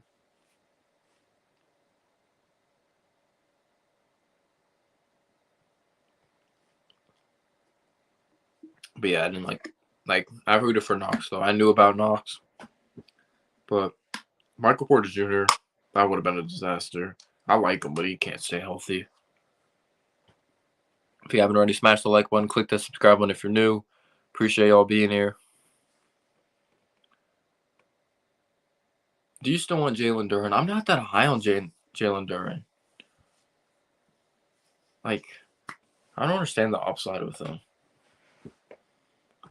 It's the problem with the centers. Like, they're just not potential space the floor types of guys. Like, I like Mark Williams. Like, if we let Mitch walk, I would draft him. But I don't want to draft a center, though. I feel like that's such a replaceable position. You could just get a solid one. Good enough for them. If we take a center, I would not be happy. I don't want to take a center. You need a wing alongside RJ or point guard. Pelicans leading scorers, McCollum with 27 points on 10 to 12 shooting. Brandon Ingram, 13 points on 5 to 10 shooting. Then you have Jose Alvarado, 3 for 3 from downtown. Brandon Ingram always looked high as shit.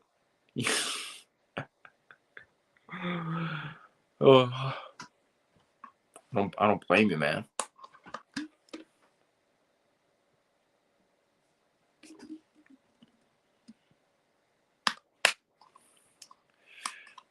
All right, here we go. Start of the second half. Showing McCollum's highlights. How many will McCollum finish with? He's on pace for 40. Yeah, I agree with that, buzzer beater. But to me, it would just make no sense if we let Mitch walk. Pick up a guy that's kind of similar, who's mobile, he's athletic, but can't space the floor. We need a 5 that can space the floor. The only way you get away with having an old school traditional big is when you have very good shot creators or stars, and we don't have that. All right, here we go. Start of the second half. The Pelicans have the basketball. Will Keldon Johnson step up here in the second half? Herb Jones has the ball. He's going to give it up to Jonas Valanciunas. He's going to find Brandon Ingram cutting back door. Layup is good. That was just set up with perfection there. 63-50, 13-point game. Will the Spurs turn this around? Jakob Poeltl. He's going to find DeJounte Murray. DeJounte Murray. Little floater. In and out. Went half down and out. Just bad luck there by DeJounte Murray. CJ McCollum has it here from Lehigh. CJ McCollum works down the lane. Fall away mid-range jumper. It's blocked partially, I believe. Josh Primo comes up with it. Primo in transition. Primo puts his body into Ingram. Layup is no good, though. Yeah, once his body matures, I think Primo could be a pretty solid player. He's just so young. Ingram attacking Primo. He's going to dump it off to Jackson Hayes. Jackson Hayes layup no good. He's someone that looks to throw it down a lot. But here's a couple stops by the Spurs. Let's see if they get going offensively. DeJounte Murray works on the lane. Kicks out Keldon. Devin Vassell, top of the key. 3-ball. It's long. You got to make that. If you're the Spurs, you got to make that. You can't have these nice possessions of moving the basketball, not executing on these shots. Yeah, realistically, I want Kennedy Chandler. I'm going to root for Ty Washington, but I don't understand the love with him. Jonas Valanciunas, hook shot, no good. Rebounded by Poeltl. He's going to give it up to DeJounte Murray. Murray works down the lane. Murray's layup is good. And the foul, so he's a chance for a three-point play. I don't think we don't have enough good wings. I think we have solid wings. That's what I'm saying. If Benedict's there, you take him. You need a potential star guy. Like, I don't think we have enough wings. Grimes is solid. He's not a starter. Like, we need a shot creator next to RJ.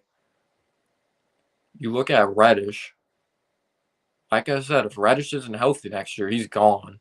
Like, you can't rely on Reddish's potential. I feel like Reddish is starting to become overhyped. He has talent, but he hasn't been healthy enough to really find a role yet. Pelicans turn the ball over.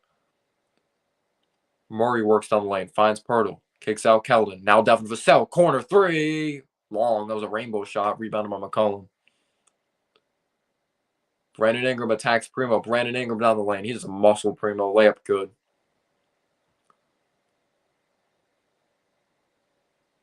DeJounte Murray swings to Jakob Poeltl. Hands off to Keldon. Now DeJounte Murray. He gets bumped by Jackson Hayes. No foul call. Now there's a foul called. But Brandon Ingram just makes it look easy. His length. He just has to take like 2 dribbles across half court and get to the cup.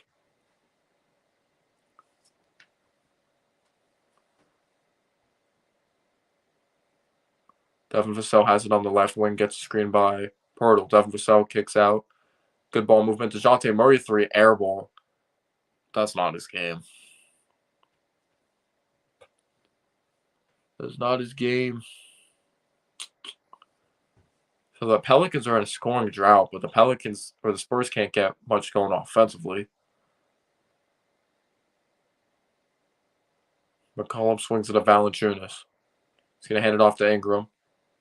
Ingram finds Jackson Hayes. Jackson Hayes looks to attack, kicks out. Herb Jones 3, puts it in. 68-53. This can get ugly.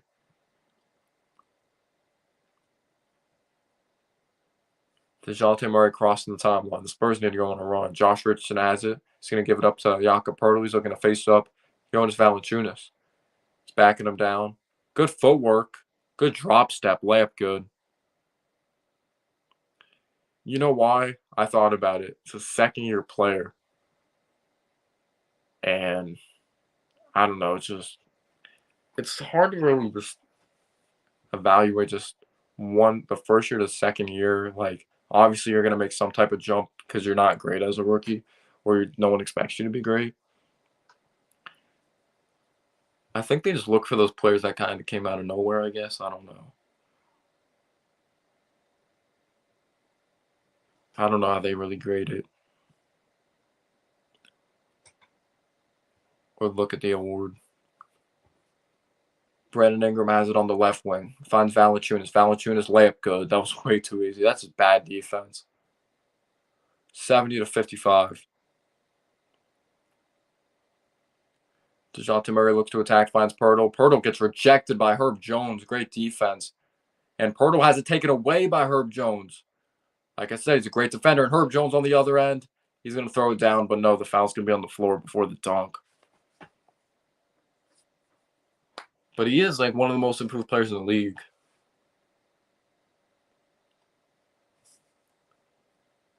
But Miles Bridges in that running. DeJounte Murray's in that running. Maxey. There's a lot of players in the running.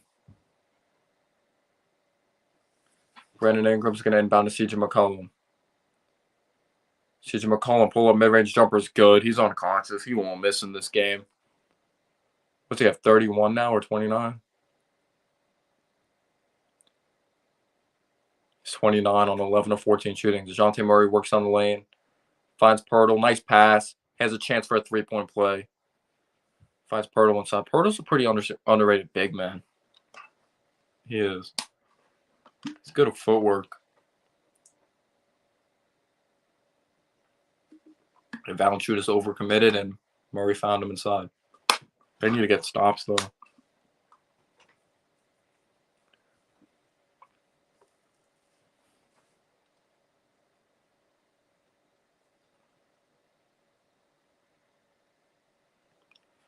But that's what he's limited as right now. He doesn't have a great handle. That's even what he was in college. He wasn't really someone that was crazily shooting off the dribble. I'm not saying you can't develop into one. McCollum, now Valanciunas, hook shot good. I don't think Grimes is being utilized wrong, honestly. I think he's just the perfect role for him, a 3-and-D player. We need 3-and-D players. Murray works down the lane. Layup is good. Strong drive. Like, we need a glue guy for once. We need, for once, to have a player on this team that doesn't look to do too much and could just impact the game in a very solid way. Herb Jones for 3. Puts it in. He's had a great game on both ends of the floor. 77-60.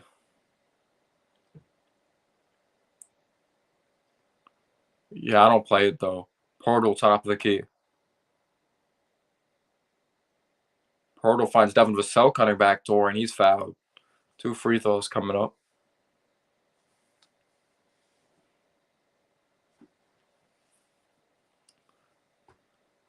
Like, this is the thing some Knicks fans need to realize. Like, it's okay to have solid players. This has been the problem with the Knicks organization. We let solid players go.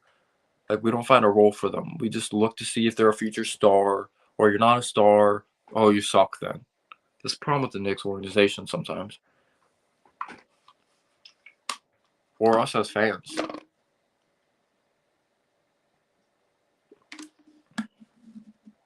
Because I couldn't imagine if we had Mikal Bridges. Mikal Bridges is a damn solid, good player. But gosh, he'd be treated like a freaking Hall of Famer if he was here. People would say he's Knicks fans would say he's next Scottie Pippen, honestly. That's how crazy our fans are.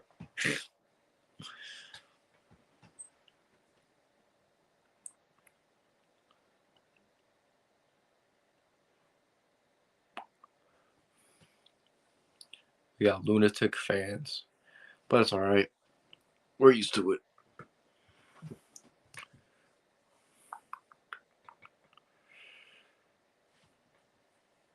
Can't wait to go on spring break. School's so boring.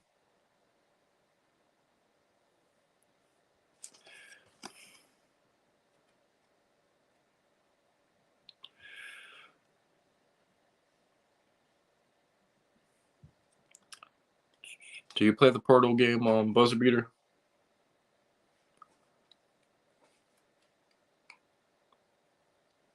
I know you like guess NBA players off of clues. Like I played it once, but I don't play it like consistently. Or like all the time, you know?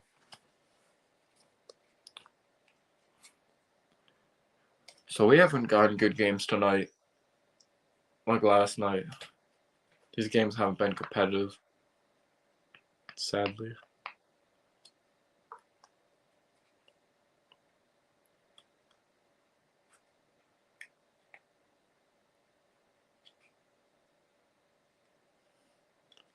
Dave the Busher. Where's the whole 70 Knicks team? 70s Knicks team when you need them. Except we don't need Phil Jackson. We're good on that. I'm good on that.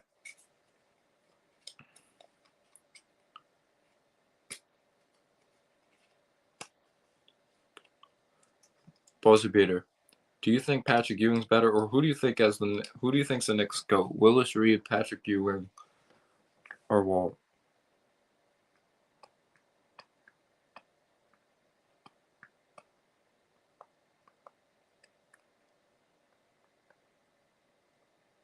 No, you don't.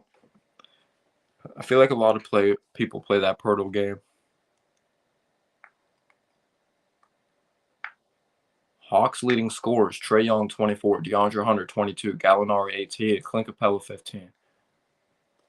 And I thought Bogdanovich played pretty well and Herter.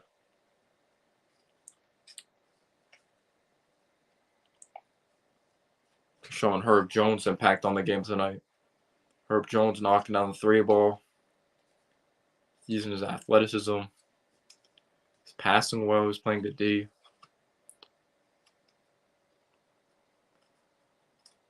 I like Herb Jones a lot. You come out of the draft with Herb Jones and Trey Murphy. It's a pretty damn good draft. Free throw good by Vassell. 10 points, 4 or 5 from the field, 2 blocks, 1 steal for Herb Jones. Second free throw by Vassell is good. Herb Jones going to be running the point here for the Pelicans. So they just like switch up the ball handling duties. That's interesting. So no one's really taken out of rhythm because everyone gets their own opportunity, which I like. McCullough puts it between his legs versus Vassell. Finds Valanciunas inside. He throws it down. Someone missed a defensive assignment there. Too much Portal overcommitted there. DeJounte Murray kicks out Devin Vassell. Devin Vassell attacks. Devin Vassell with the floater in the lane. Oh, it's in and out. Those are always the worst.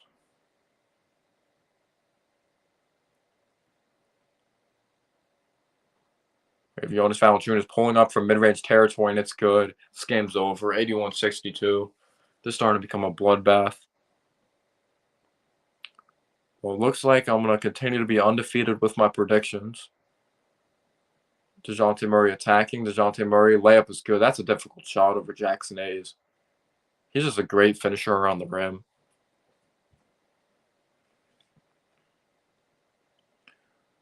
Herb Jones outside on the perimeter.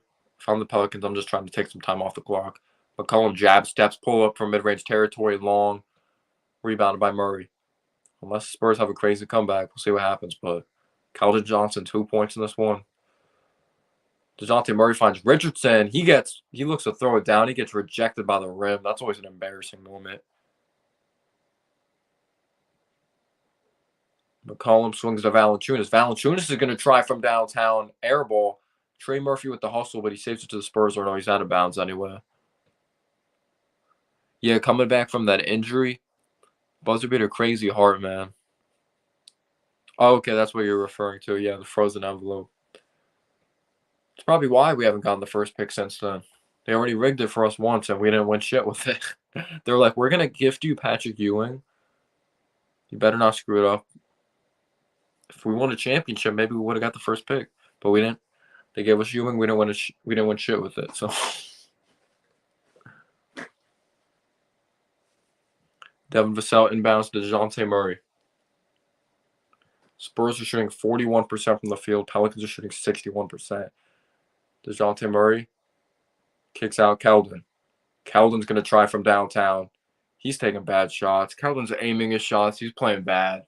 81-64. Keldon's one of my favorite players. He's letting me down tonight. McCollum swings Valanciunas. Soft touch, push shot, floater, good. It's ugly, ugly, ugly. Zion's like, hell yeah, I'm staying now. Zion's staying now. 83-64. DeJounte Murray, fall away mid-range jumper, in and out, rebounded by Jackson A. He's giving it up to McCollum.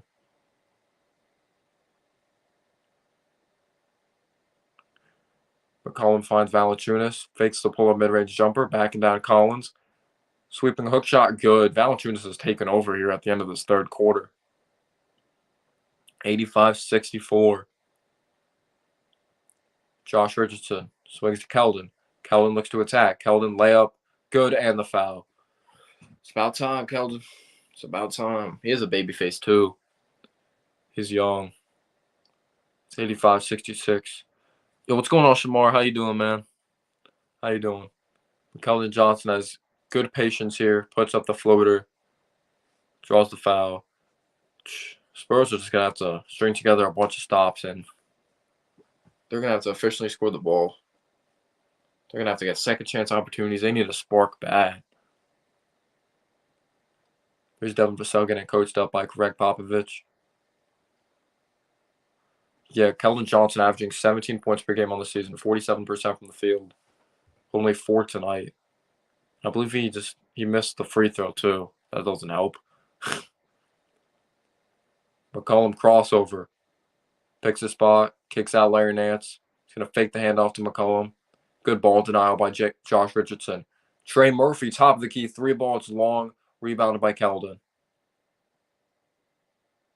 I'm doing good, man. Thanks for asking. I'm glad you're doing good. Keldon spin move, floater, good.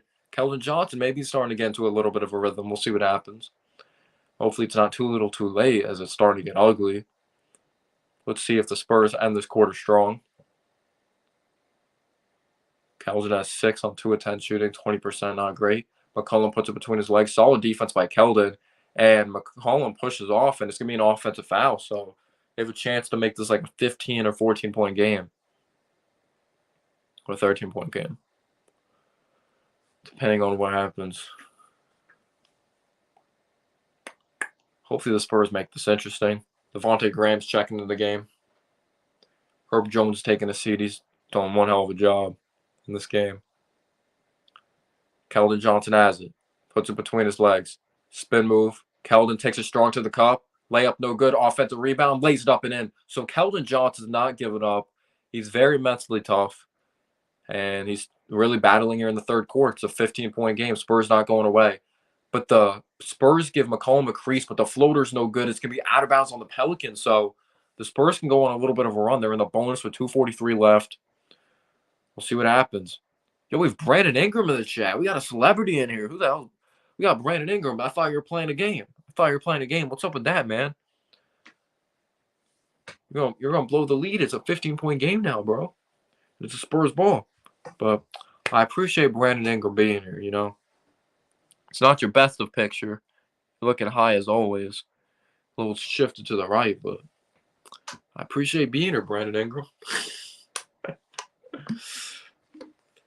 What's going on? Welcome to the chat. I hope all is well. We got celebrities in here too, anyone that's new. But you're playing one hell of a game. I'm sure you're happy you got some help with McCollum and Zion when he comes back healthy with the Pelicans. We'll see what happens, like if they extend him and all that. But if I'm Zion, I want to play with this group. Like it's not even just the key star players. Like they have solid players all around. Like Alvarado, solid defender. He's capable of knocking down shots from the outside when open. He can really make the defense pay. Herb Jones, fantastic defender. Trey Murphy is starting to expand his game. Of course, he's known as just a shooter, but he's a very good athlete as well. It's an underrated part of his game. I wanted the Knicks to look out to draft him, but obviously he didn't get to the Knicks pick. We would have to trade up. That was the thing. I made so many videos on prospects, and most of them I believe didn't even fall to our pick.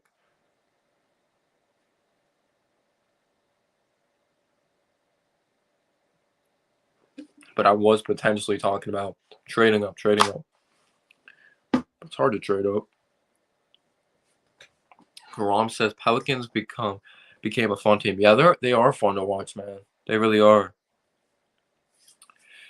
Thunder, they struggled this year because they're young, but they're fun to watch too. Giddy, Shea, Trey Man, probably one of the shiftiest rookies, or was. He's not a rookie no more.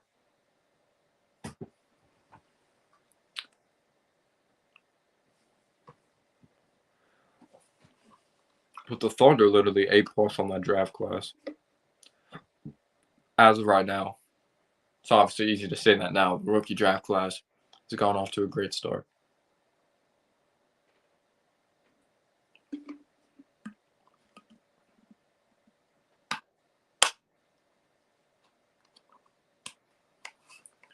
Giddy. Just a fun name to say.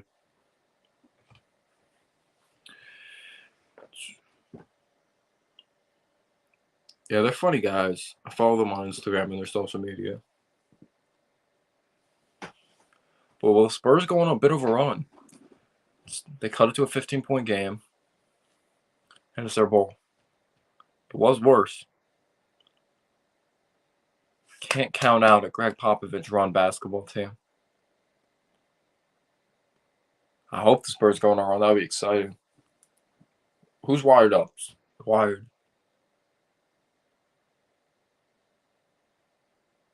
It's not showing a player up close, so I'm not sure who it is. Greg Popovich. I think it's just the coaches, Willie Green and Greg Popovich.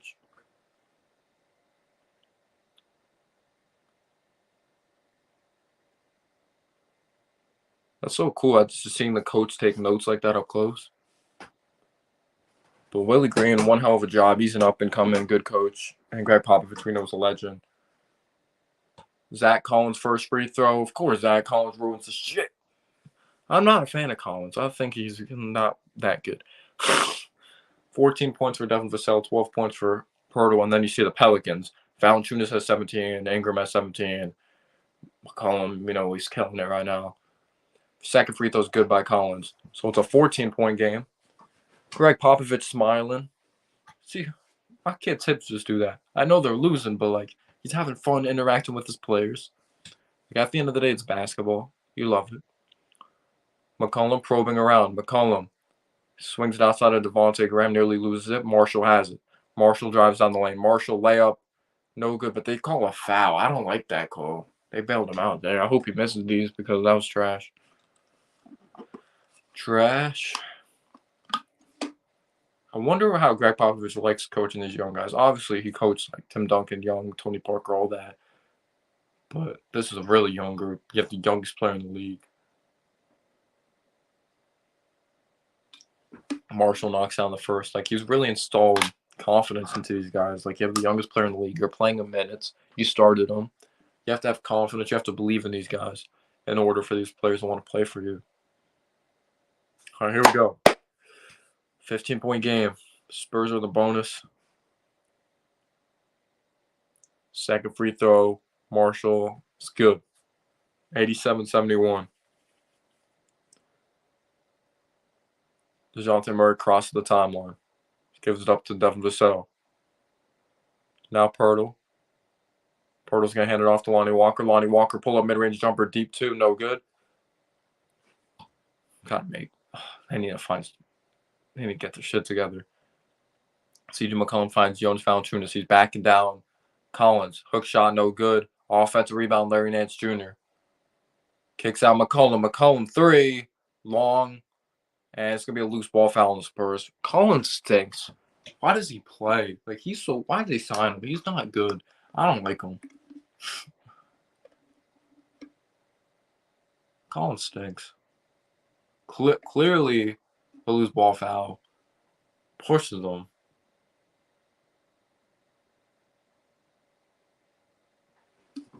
He stinks.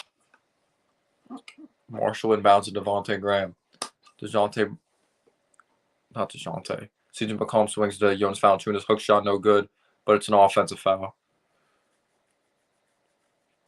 Come on, Spurs, make this shit interesting, man. Oh, they're saying he grabbed his Collins' arm when putting up the hook. DeJounte Murray driving down the lane, rejected by Valanciunas, kicks out Jones. Jones three, in and out. They've had so many shots that have been in and out here in the third quarter. Damn. Those are so frustrating. Devontae Graham nearly has the ball taken away. I don't think he scored in this game. Finds Marshall in the corner. Marshall driving, spin move. Marshall layup good. Nice move there by Marshall. 89-71. Winner faces the Clippers, of course. DeJounte Murray. Or not DeJounte Murray. Lonnie Walker. Devin Vassell. Now Jones. He's going to find Lonnie Walker. Corner three. It is good. He gets the friendly roll. Shooter's touch there. Now McCollum has it. 54 seconds remaining in the third quarter. McCollum works on the screen. Pull up three. Good. That's like the dagger shot right there. Like, they didn't send any help there, but I guess they're afraid of Valanciunas killing them there. And then inside. 32 points, 12 of 19 shooting. DeJounte Murray behind the back. Wheeling, dealing. Kicks out Collins. Collins three. Brick. What a surprise. Stinks. Larry Nance Jr. offensive rebound. It's like a 6-second differential on the shot clock, game clock. 92-74. McCollum. Nice hesitation move. Layup, no good. Track down, rebounded by the Spurs. Spurs are going to be fouled, so 2 free throws coming up.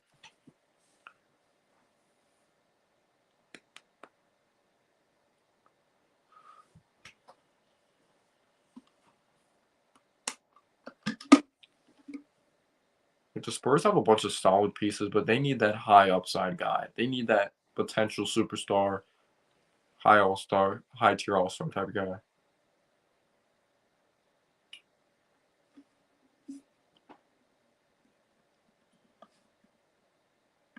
Trey Jones, first free throw, in and out. So many shots in and out for the Spurs. So many.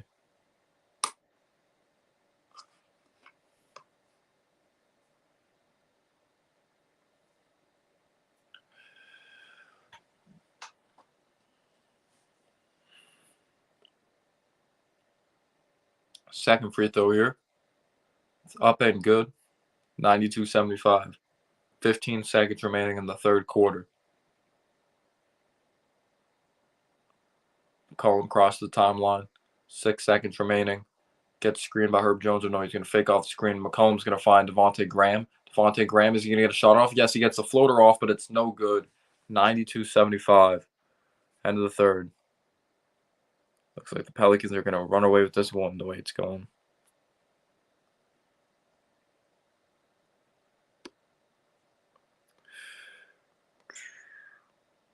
There's just not enough consistency from the Spurs group. They'll have guys that are good for like a quarter and then not great the next one.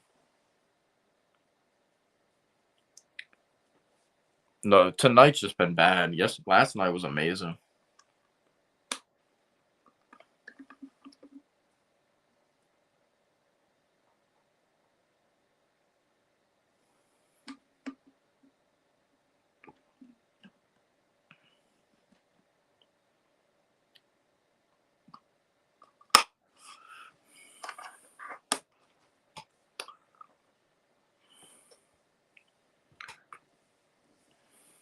Yeah, that was a great game. Timberwolves Clippers. Timberwolves, I'm really happy for them, but and I understand why they're celebrating, but they're celebrating like they won an NBA championship. I understand the excitement about going to the playoffs, though.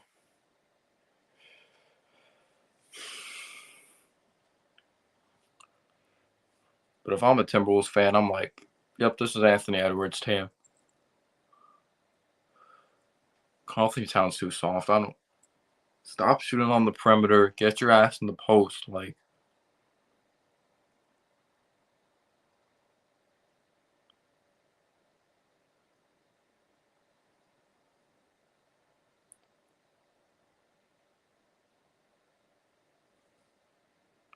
Yeah, I know. I know they won the playing game.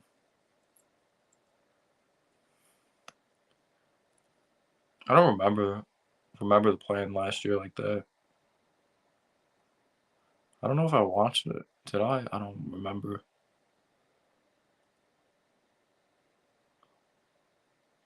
Here we go. Start the fourth quarter.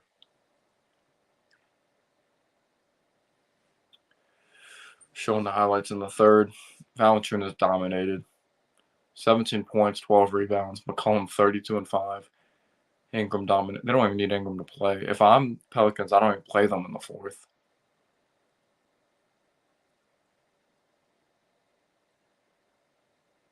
If you're smart. Yeah, these games have been ass tonight. These games have been bad. They've been boring.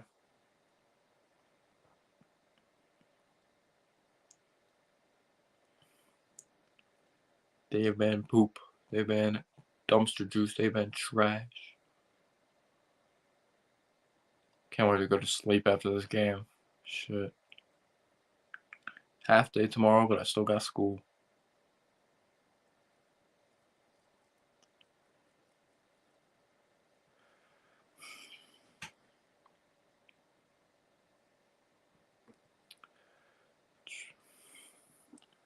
I might have a Knicks. I don't know when. See, it's hard with the timing. When to drop the Knicks like draft videos, like prospects for the Knicks to look out for. It's hard to time those videos. I need to look at last year's offseason when I started making those videos. Mock drafts I love doing, so I'm probably gonna make tons of those, not gonna lie.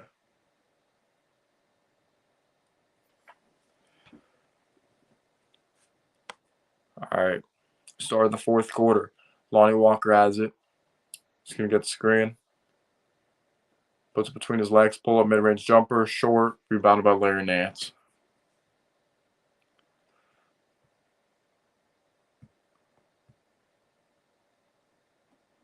I don't know where he'll be drafted. I look at the big boards. He's not even like on the big boards. Brandon Ingram pull up mid-range jumper is good. 94-75.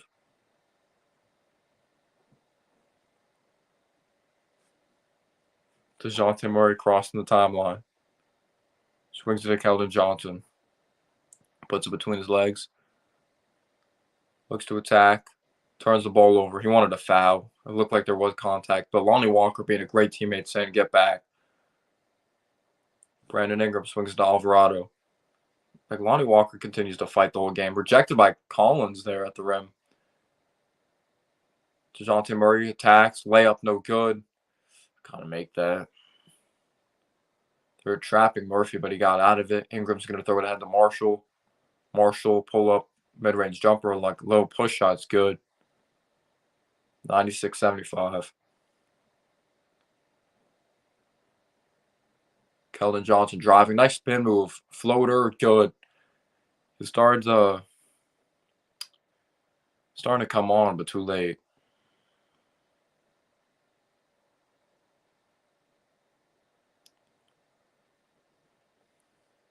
Alvarado finds Ingram.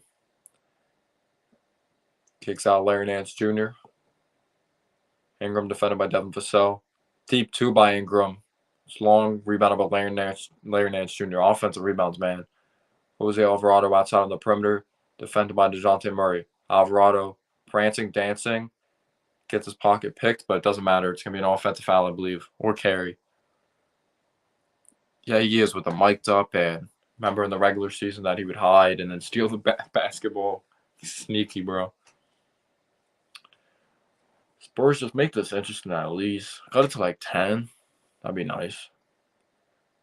DeJounte Murray is attacking. Finds Pirtle.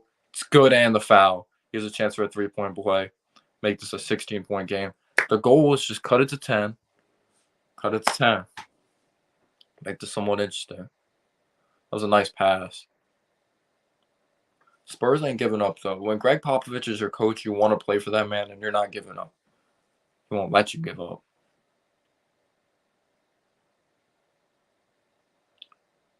Pirtle free throw. It's no good, though. Don't matter if you can't hit your free throws. Being a Knicks fan, I know all about that. Brandon Ingram crossed the timeline. Gets screened by Larry Nance. He's prancing, dancing outside on the perimeter, defended by Keldon. Jose Alvarado for three. In and out. I believe that's his first missed three of the game. Keldon Johnson comes down with it. Keldon Johnson attacks. Keldon Johnson layup. Good. Keldon Johnson's taking over here in the second half. It's all flying my room. What the hell? Keldon wants a foul call. Does not get it. It's a 15-point game. We have Marshall now. 9:07 here to go in the fourth quarter.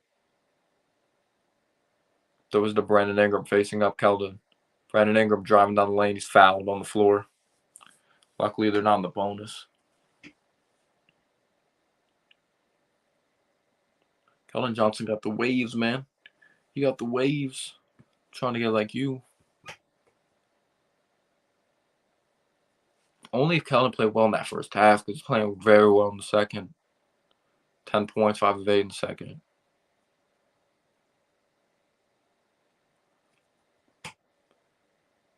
Pelicans inbounding. Brandon Ingram finds Valanciunas. Ingram defended by Pirtle. Oh, this is a mismatch. You better hurry up and switch. Murphy has it up against Vassell. Nearly loses it. Great defense by Vassell. Murphy's going to have to hoist up a shot. It goes over the backboard, and Spurs, they got some momentum. Is time on their side, though, is the main question. They ain't giving up. The goal, cut it to 10. Cut it to 10. That's the goal.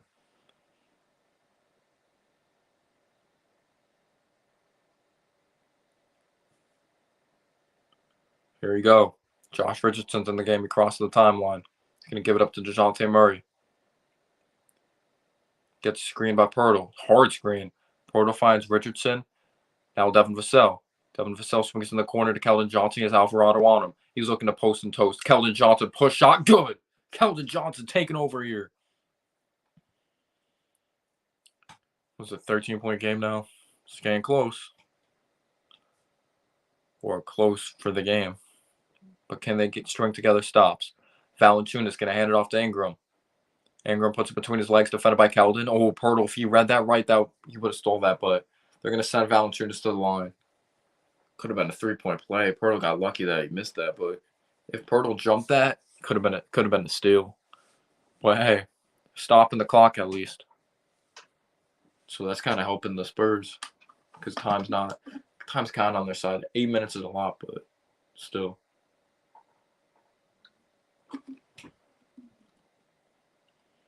First free throw, in and out.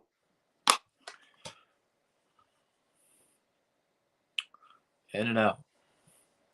Hawks taking on the Cleveland Cavaliers Friday.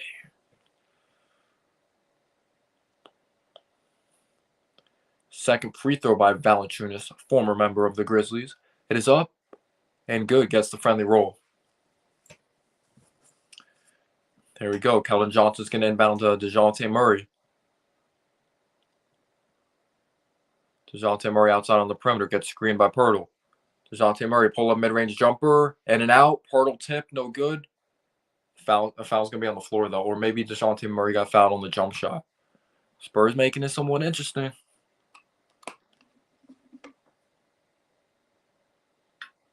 Stop the clock. Get to the free throw line. String together stops.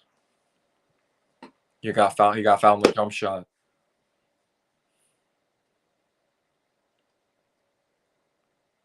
DeJounte Murray, first free throw, good.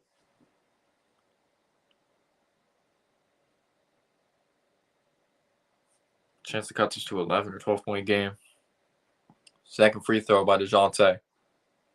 It's up and good. No steals tonight for DeJounte, which is interesting. He's 13 on the night, 97-85, 7:49 remaining here in the fourth quarter. Jose Alvarado finds Ingram, defended by Keldon. Keldon's up in his jersey. Ingram, he's going to find Herb Jones. He looks down at the three-point line. The three's no good. Rebounded by the Spurs. Oh, shit, we might have a little run going on here by the San Antonio Spurs. Keldon Johnson has it. Josh Richardson, three. It's good. 97-88. The Spurs are taking over in the fourth quarter. Holy shit. Notice last time it was 92-75. What is it, 97, 88? What a run by the Spurs. Holy shit.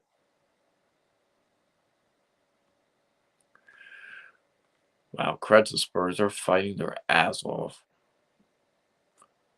Team basketball, baby. Team basketball. Wow, wow, wow. We'll see how this goes. Will they consistently string together stops? Will that continue? They're going to have to. I was like, they got to look out for what Willie Green's drawing up. Wow. It's become a ball game. What is there, 7 minutes left? Nearly 8. Keldon taking over in the second half. Hopefully it's not too little too late. Hopefully it's not.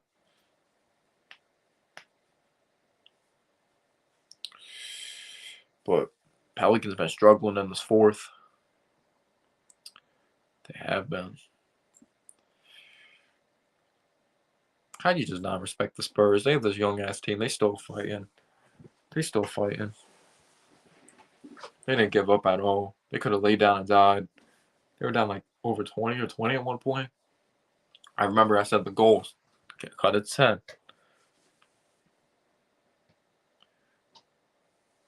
They got there, man. Boy, Keldon taking over. I congratulated Estrada today on declaring someone better take him. I don't know. I didn't hear about him until you told me about him.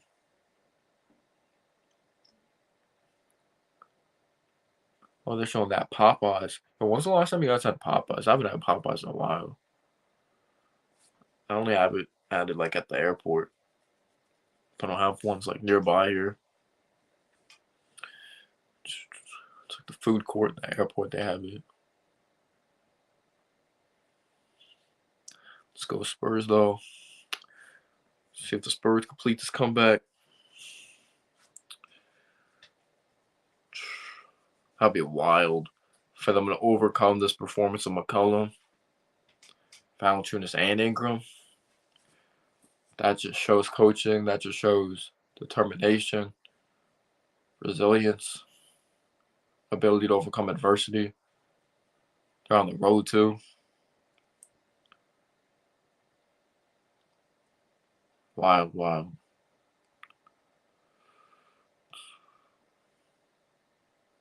The Grand Theft Auto Online Star Watch. I never understood the Grand Theft Auto thing. Like, why?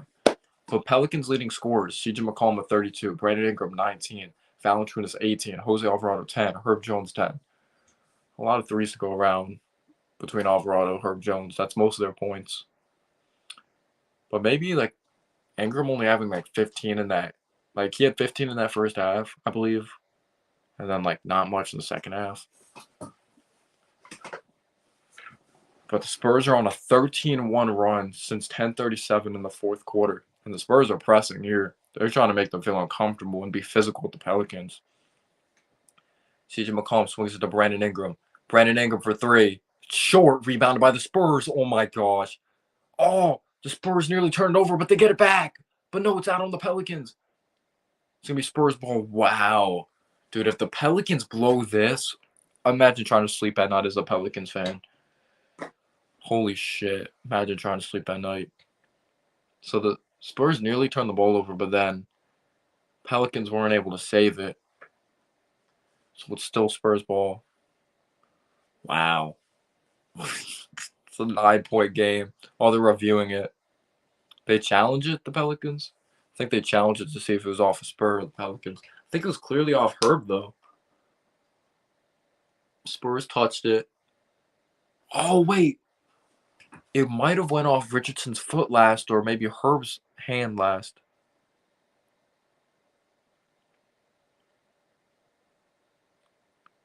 Jeez, I don't know. They're reviewing it right now. I don't know if they challenged it or they're just automatically reviewing it. I think they had to challenge it. Because you can't review unless there's like a certain amount of time left in the fourth. Well, Keldon Johnson's playing a lot better in the second half. They're just starting to play more efficient. Their shots are starting to fall.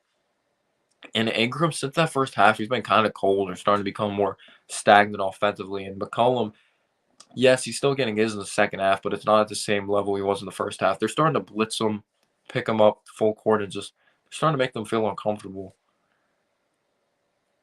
But the Spurs just play with a lot of heart. They're playing hard.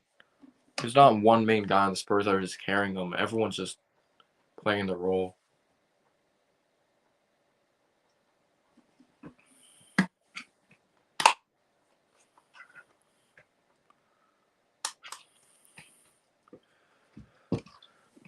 See, I was taking it out either way. I'm streaming the Hawks game or this game, but this game's starting to get interesting, so who knows? It's always tough streaming these games, though, because it's hard to get viewers because there's bigger YouTubers that stream these games that have way more subscribers than me. So it's hard to get viewers.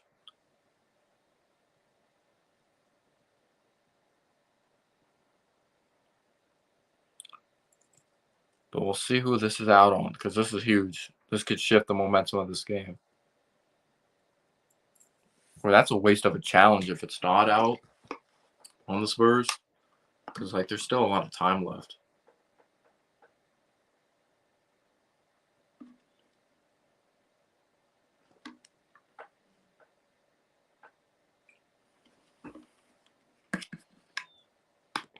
We shall see. I hate these damn commercials. I don't care about your Whopper belt.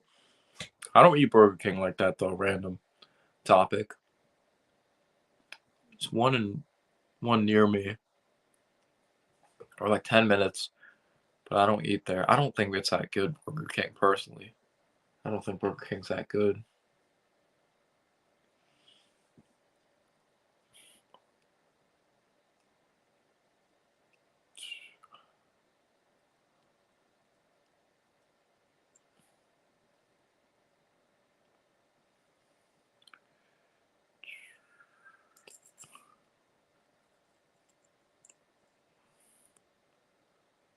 All right. Game is back on. So who is it out on? It looks like it touches Herb Jones' fingertips last. It does go off of a Spurs foot last, or it looks like it's off a Spurs foot, but it looks like Herb Jones tips it last, or at the very end. Hope if they made the right call, it's Spurs ball. It is Spurs ball. Wow, so they have a chance to cut this to a 7 or 6 point lead. Wow, or 5 point lead. I mean, 5 point game. DeJounte Murray has it, top of the key. Puts it between his legs, gets a screen by Pirtle. DeJounte Murray finds a lane, layup, no good. Offensive rebound, Pirtle. Kicks out, Dev Vassell, 3. No good. You gotta make that. Holy shit, you gotta make that. You can't come back, get an offensive rebound, like miss at the basket. Like you have that second chance opportunity. You miss a wide open 3, like no one even near him. You gotta knock that down. Now you have to trust the defense again. McCollum works around the Valanciunas screen. McCollum pull-up jumper, that's a bad shot. If I'm a Pelicans fan, I'm furious with the shot selection. Here's DeJounte Murray. Swings into Pirtle. Pirtle's going to hand it off to Keldon Johnson. Keldon Johnson driving, thriving. And it's too strong off the back iron. It's Pelicans' ball. They rebounded it. What's up with these teams' shot selection? There's so much time in the game. Why are you rushing shit? Brandon Ingram driving down the lane. Nearly travels. Herb Jones fakes the 3. Alvarado finds Valanciunas. Gets rejected by Pirtle. What a block by Jakob Pirtle and Jonas Valanciunas. Keldon Johnson gives up to Vassell. Vassell finds Pirtle. Now he finds DeJounte Murray near mid-range territory. Push shot. Murray. No good. The Spurs offense is just so dumb right now, though. It's so dumb. They come back and then they take these stupid-ass shots. McCollum down the lane. McCollum layup. No good, but it fouls. Well, these refs stink. Wait, they called an offensive foul? Gosh, the Pelicans are freaking choking. Holy shit. Spurs need to get their shit together, though. They've been missing some easy ones. Or taking shots they shouldn't. But that was a huge block by Pirtle and Valanciunas. And then, yeah, McCollum extends the arm. That's a great call. He pushes off Richardson there to try to initiate the contact. Are they challenging that? I'm so lost. I thought they challenged already, or they just reviewed that last play. Bro, the challenge thing sometimes, like, too much. But wow, what a comeback by the Spurs. But gotta score the damn ball. Like, that Vassell miss, that was huge. It could have been a 5-point game. But Pirtle with the huge block of Valanciunas, you thought it was an easy look, but Spurs playing hard. They playing hard. They really are.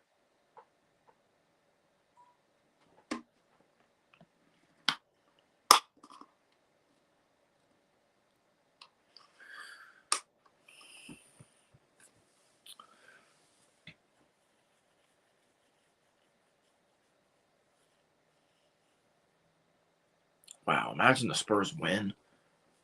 Shit. That'd be wild. That would be wild.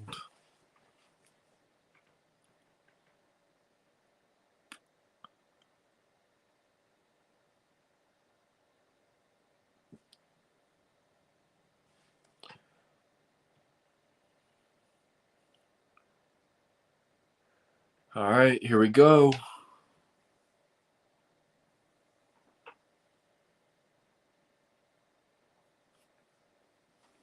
Spurs basketball, baby. DeJounte Murray has it. 5:28 remaining in the fourth quarter, 97-88. Devin Vassell has it, defended by Alvarado. He's going to find DeJounte Murray. Now Devin Vassell.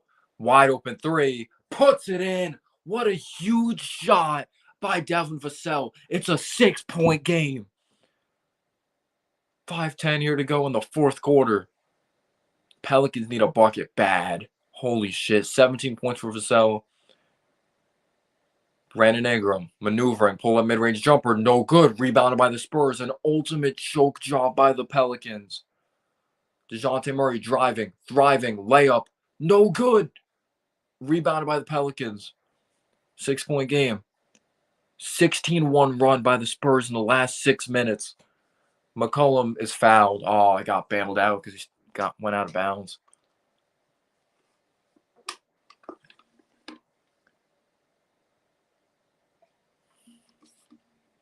Wow.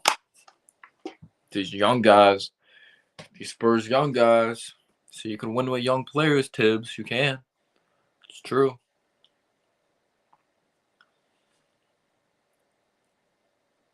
Jose Alvarado inbounding. Finds CJ McCollum. Now Ingram. Ingram doubled. Ingram, difficult mid-range shot, good. They needed that. They only had 1 point in the last 6 minutes, and it's an 8-point game now. DeJounte Murray gives it up to Pirtle. Now Devin Vassell nearly trips. Now Josh Richardson, Pirtle. 11 seconds on the shot clock. DeJounte Murray's going to try a three. It's not his game. I knew he was going to miss that as soon as it left his hands. Like, freaking a DeJounte Murray three. He can't shoot. Pelicans have it. If they get a bucket here, that would be huge. DeJounte Murray's 4 for 17 in this game. Herb Jones tacking. Herb Jones, nice up fake. Finds Valanciunas. Valanciunas hook shot, good. So the Spurs potentially came all the way back just to lose this game. That sucks. 3:48 remaining, 101-91. Keldon Johnson driving. Keldon Johnson push shot, no good.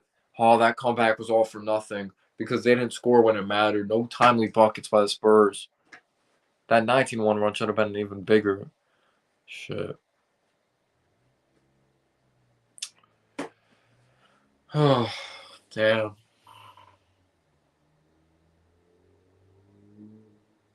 Nice reading by Herb Jones finding Valanciunas.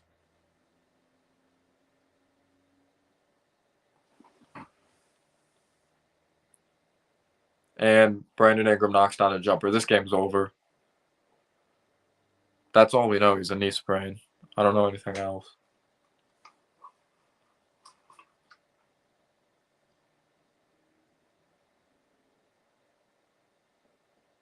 That must hurt if you're a Spurs fan.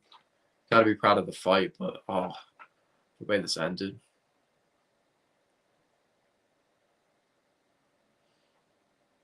Oh, that hurts.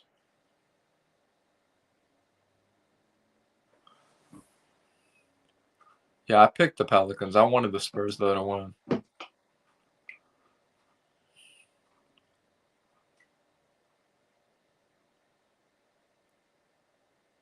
Shit. So I'm going to be undefeated with my predictions still.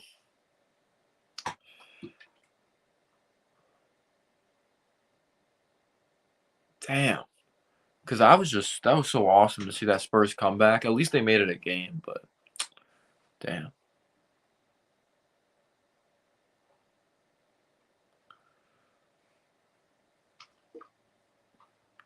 Good thing the Pelicans got guys that can hit timely shots and create. That could have been ugly.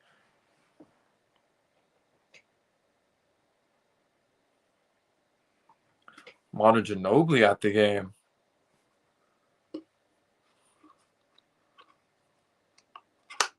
Youngest person on bold ever.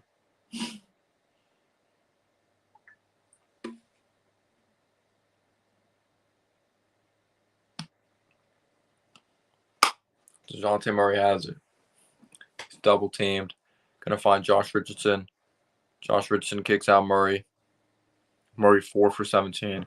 Richardson from way downtown. It's no good. Yeah, Pelicans got this.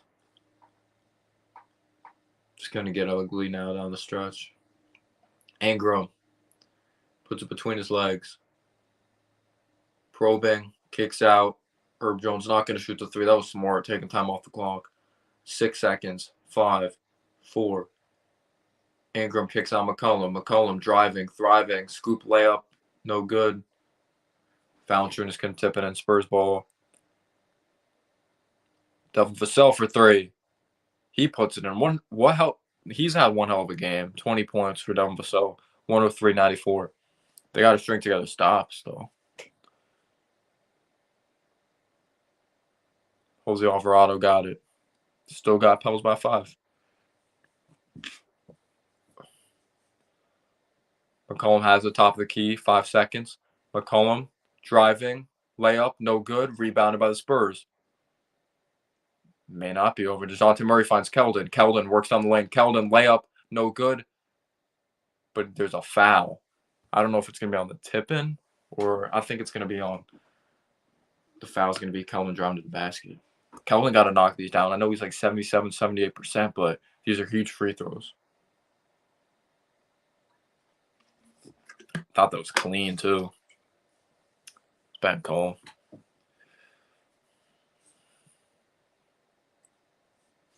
Chance cuts to an 8-point game. First free throw by Keldon, no good. So you got to make that shit. Got to have guys that get free throws.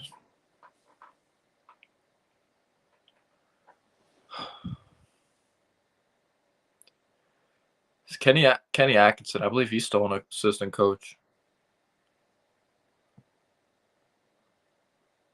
Free throw good by Keldon.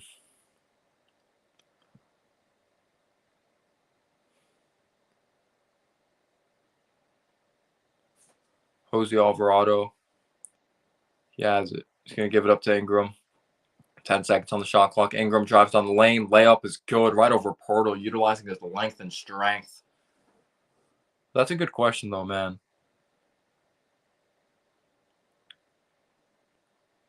DeJounte Murray finds Richardson.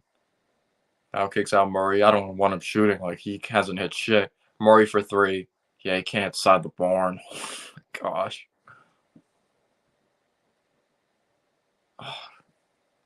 Game would have been different if Murray stepped up. Keldon ended up stepping up when it mattered, but 105-95, 113 remaining in the fourth. Valanciunas finds Herb Jones and he throws down. That's most likely going to be the exclamation point.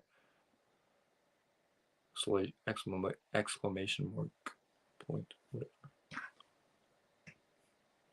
Keldon Johnson swings. Devin Vassell 3, and he continues to answer. Devin Vassell has just been amazing. 23 points. But there's 55 seconds remaining. Time is not on the Spurs side. They had their chance. Jose Alvarado driving. Dumps off to Valanciunas, and he's going to yam it down. Keldon crosses the timeline, puts it between his legs, pulls up for 3, air ball. And that is a game. The Pelicans are going to come out victorious. I appreciate the ones that did tune in. Not a big audience. I understand a lot of people watch Knicks content on this channel. That's why I'm probably gonna be not uploading broad NBA content like that anymore because I have mostly a Knicks fan base and I like making those videos, but not a lot of people check them out. But mostly Knicks content, draft content. But I appreciate your support, guys. I really do. Have a great night.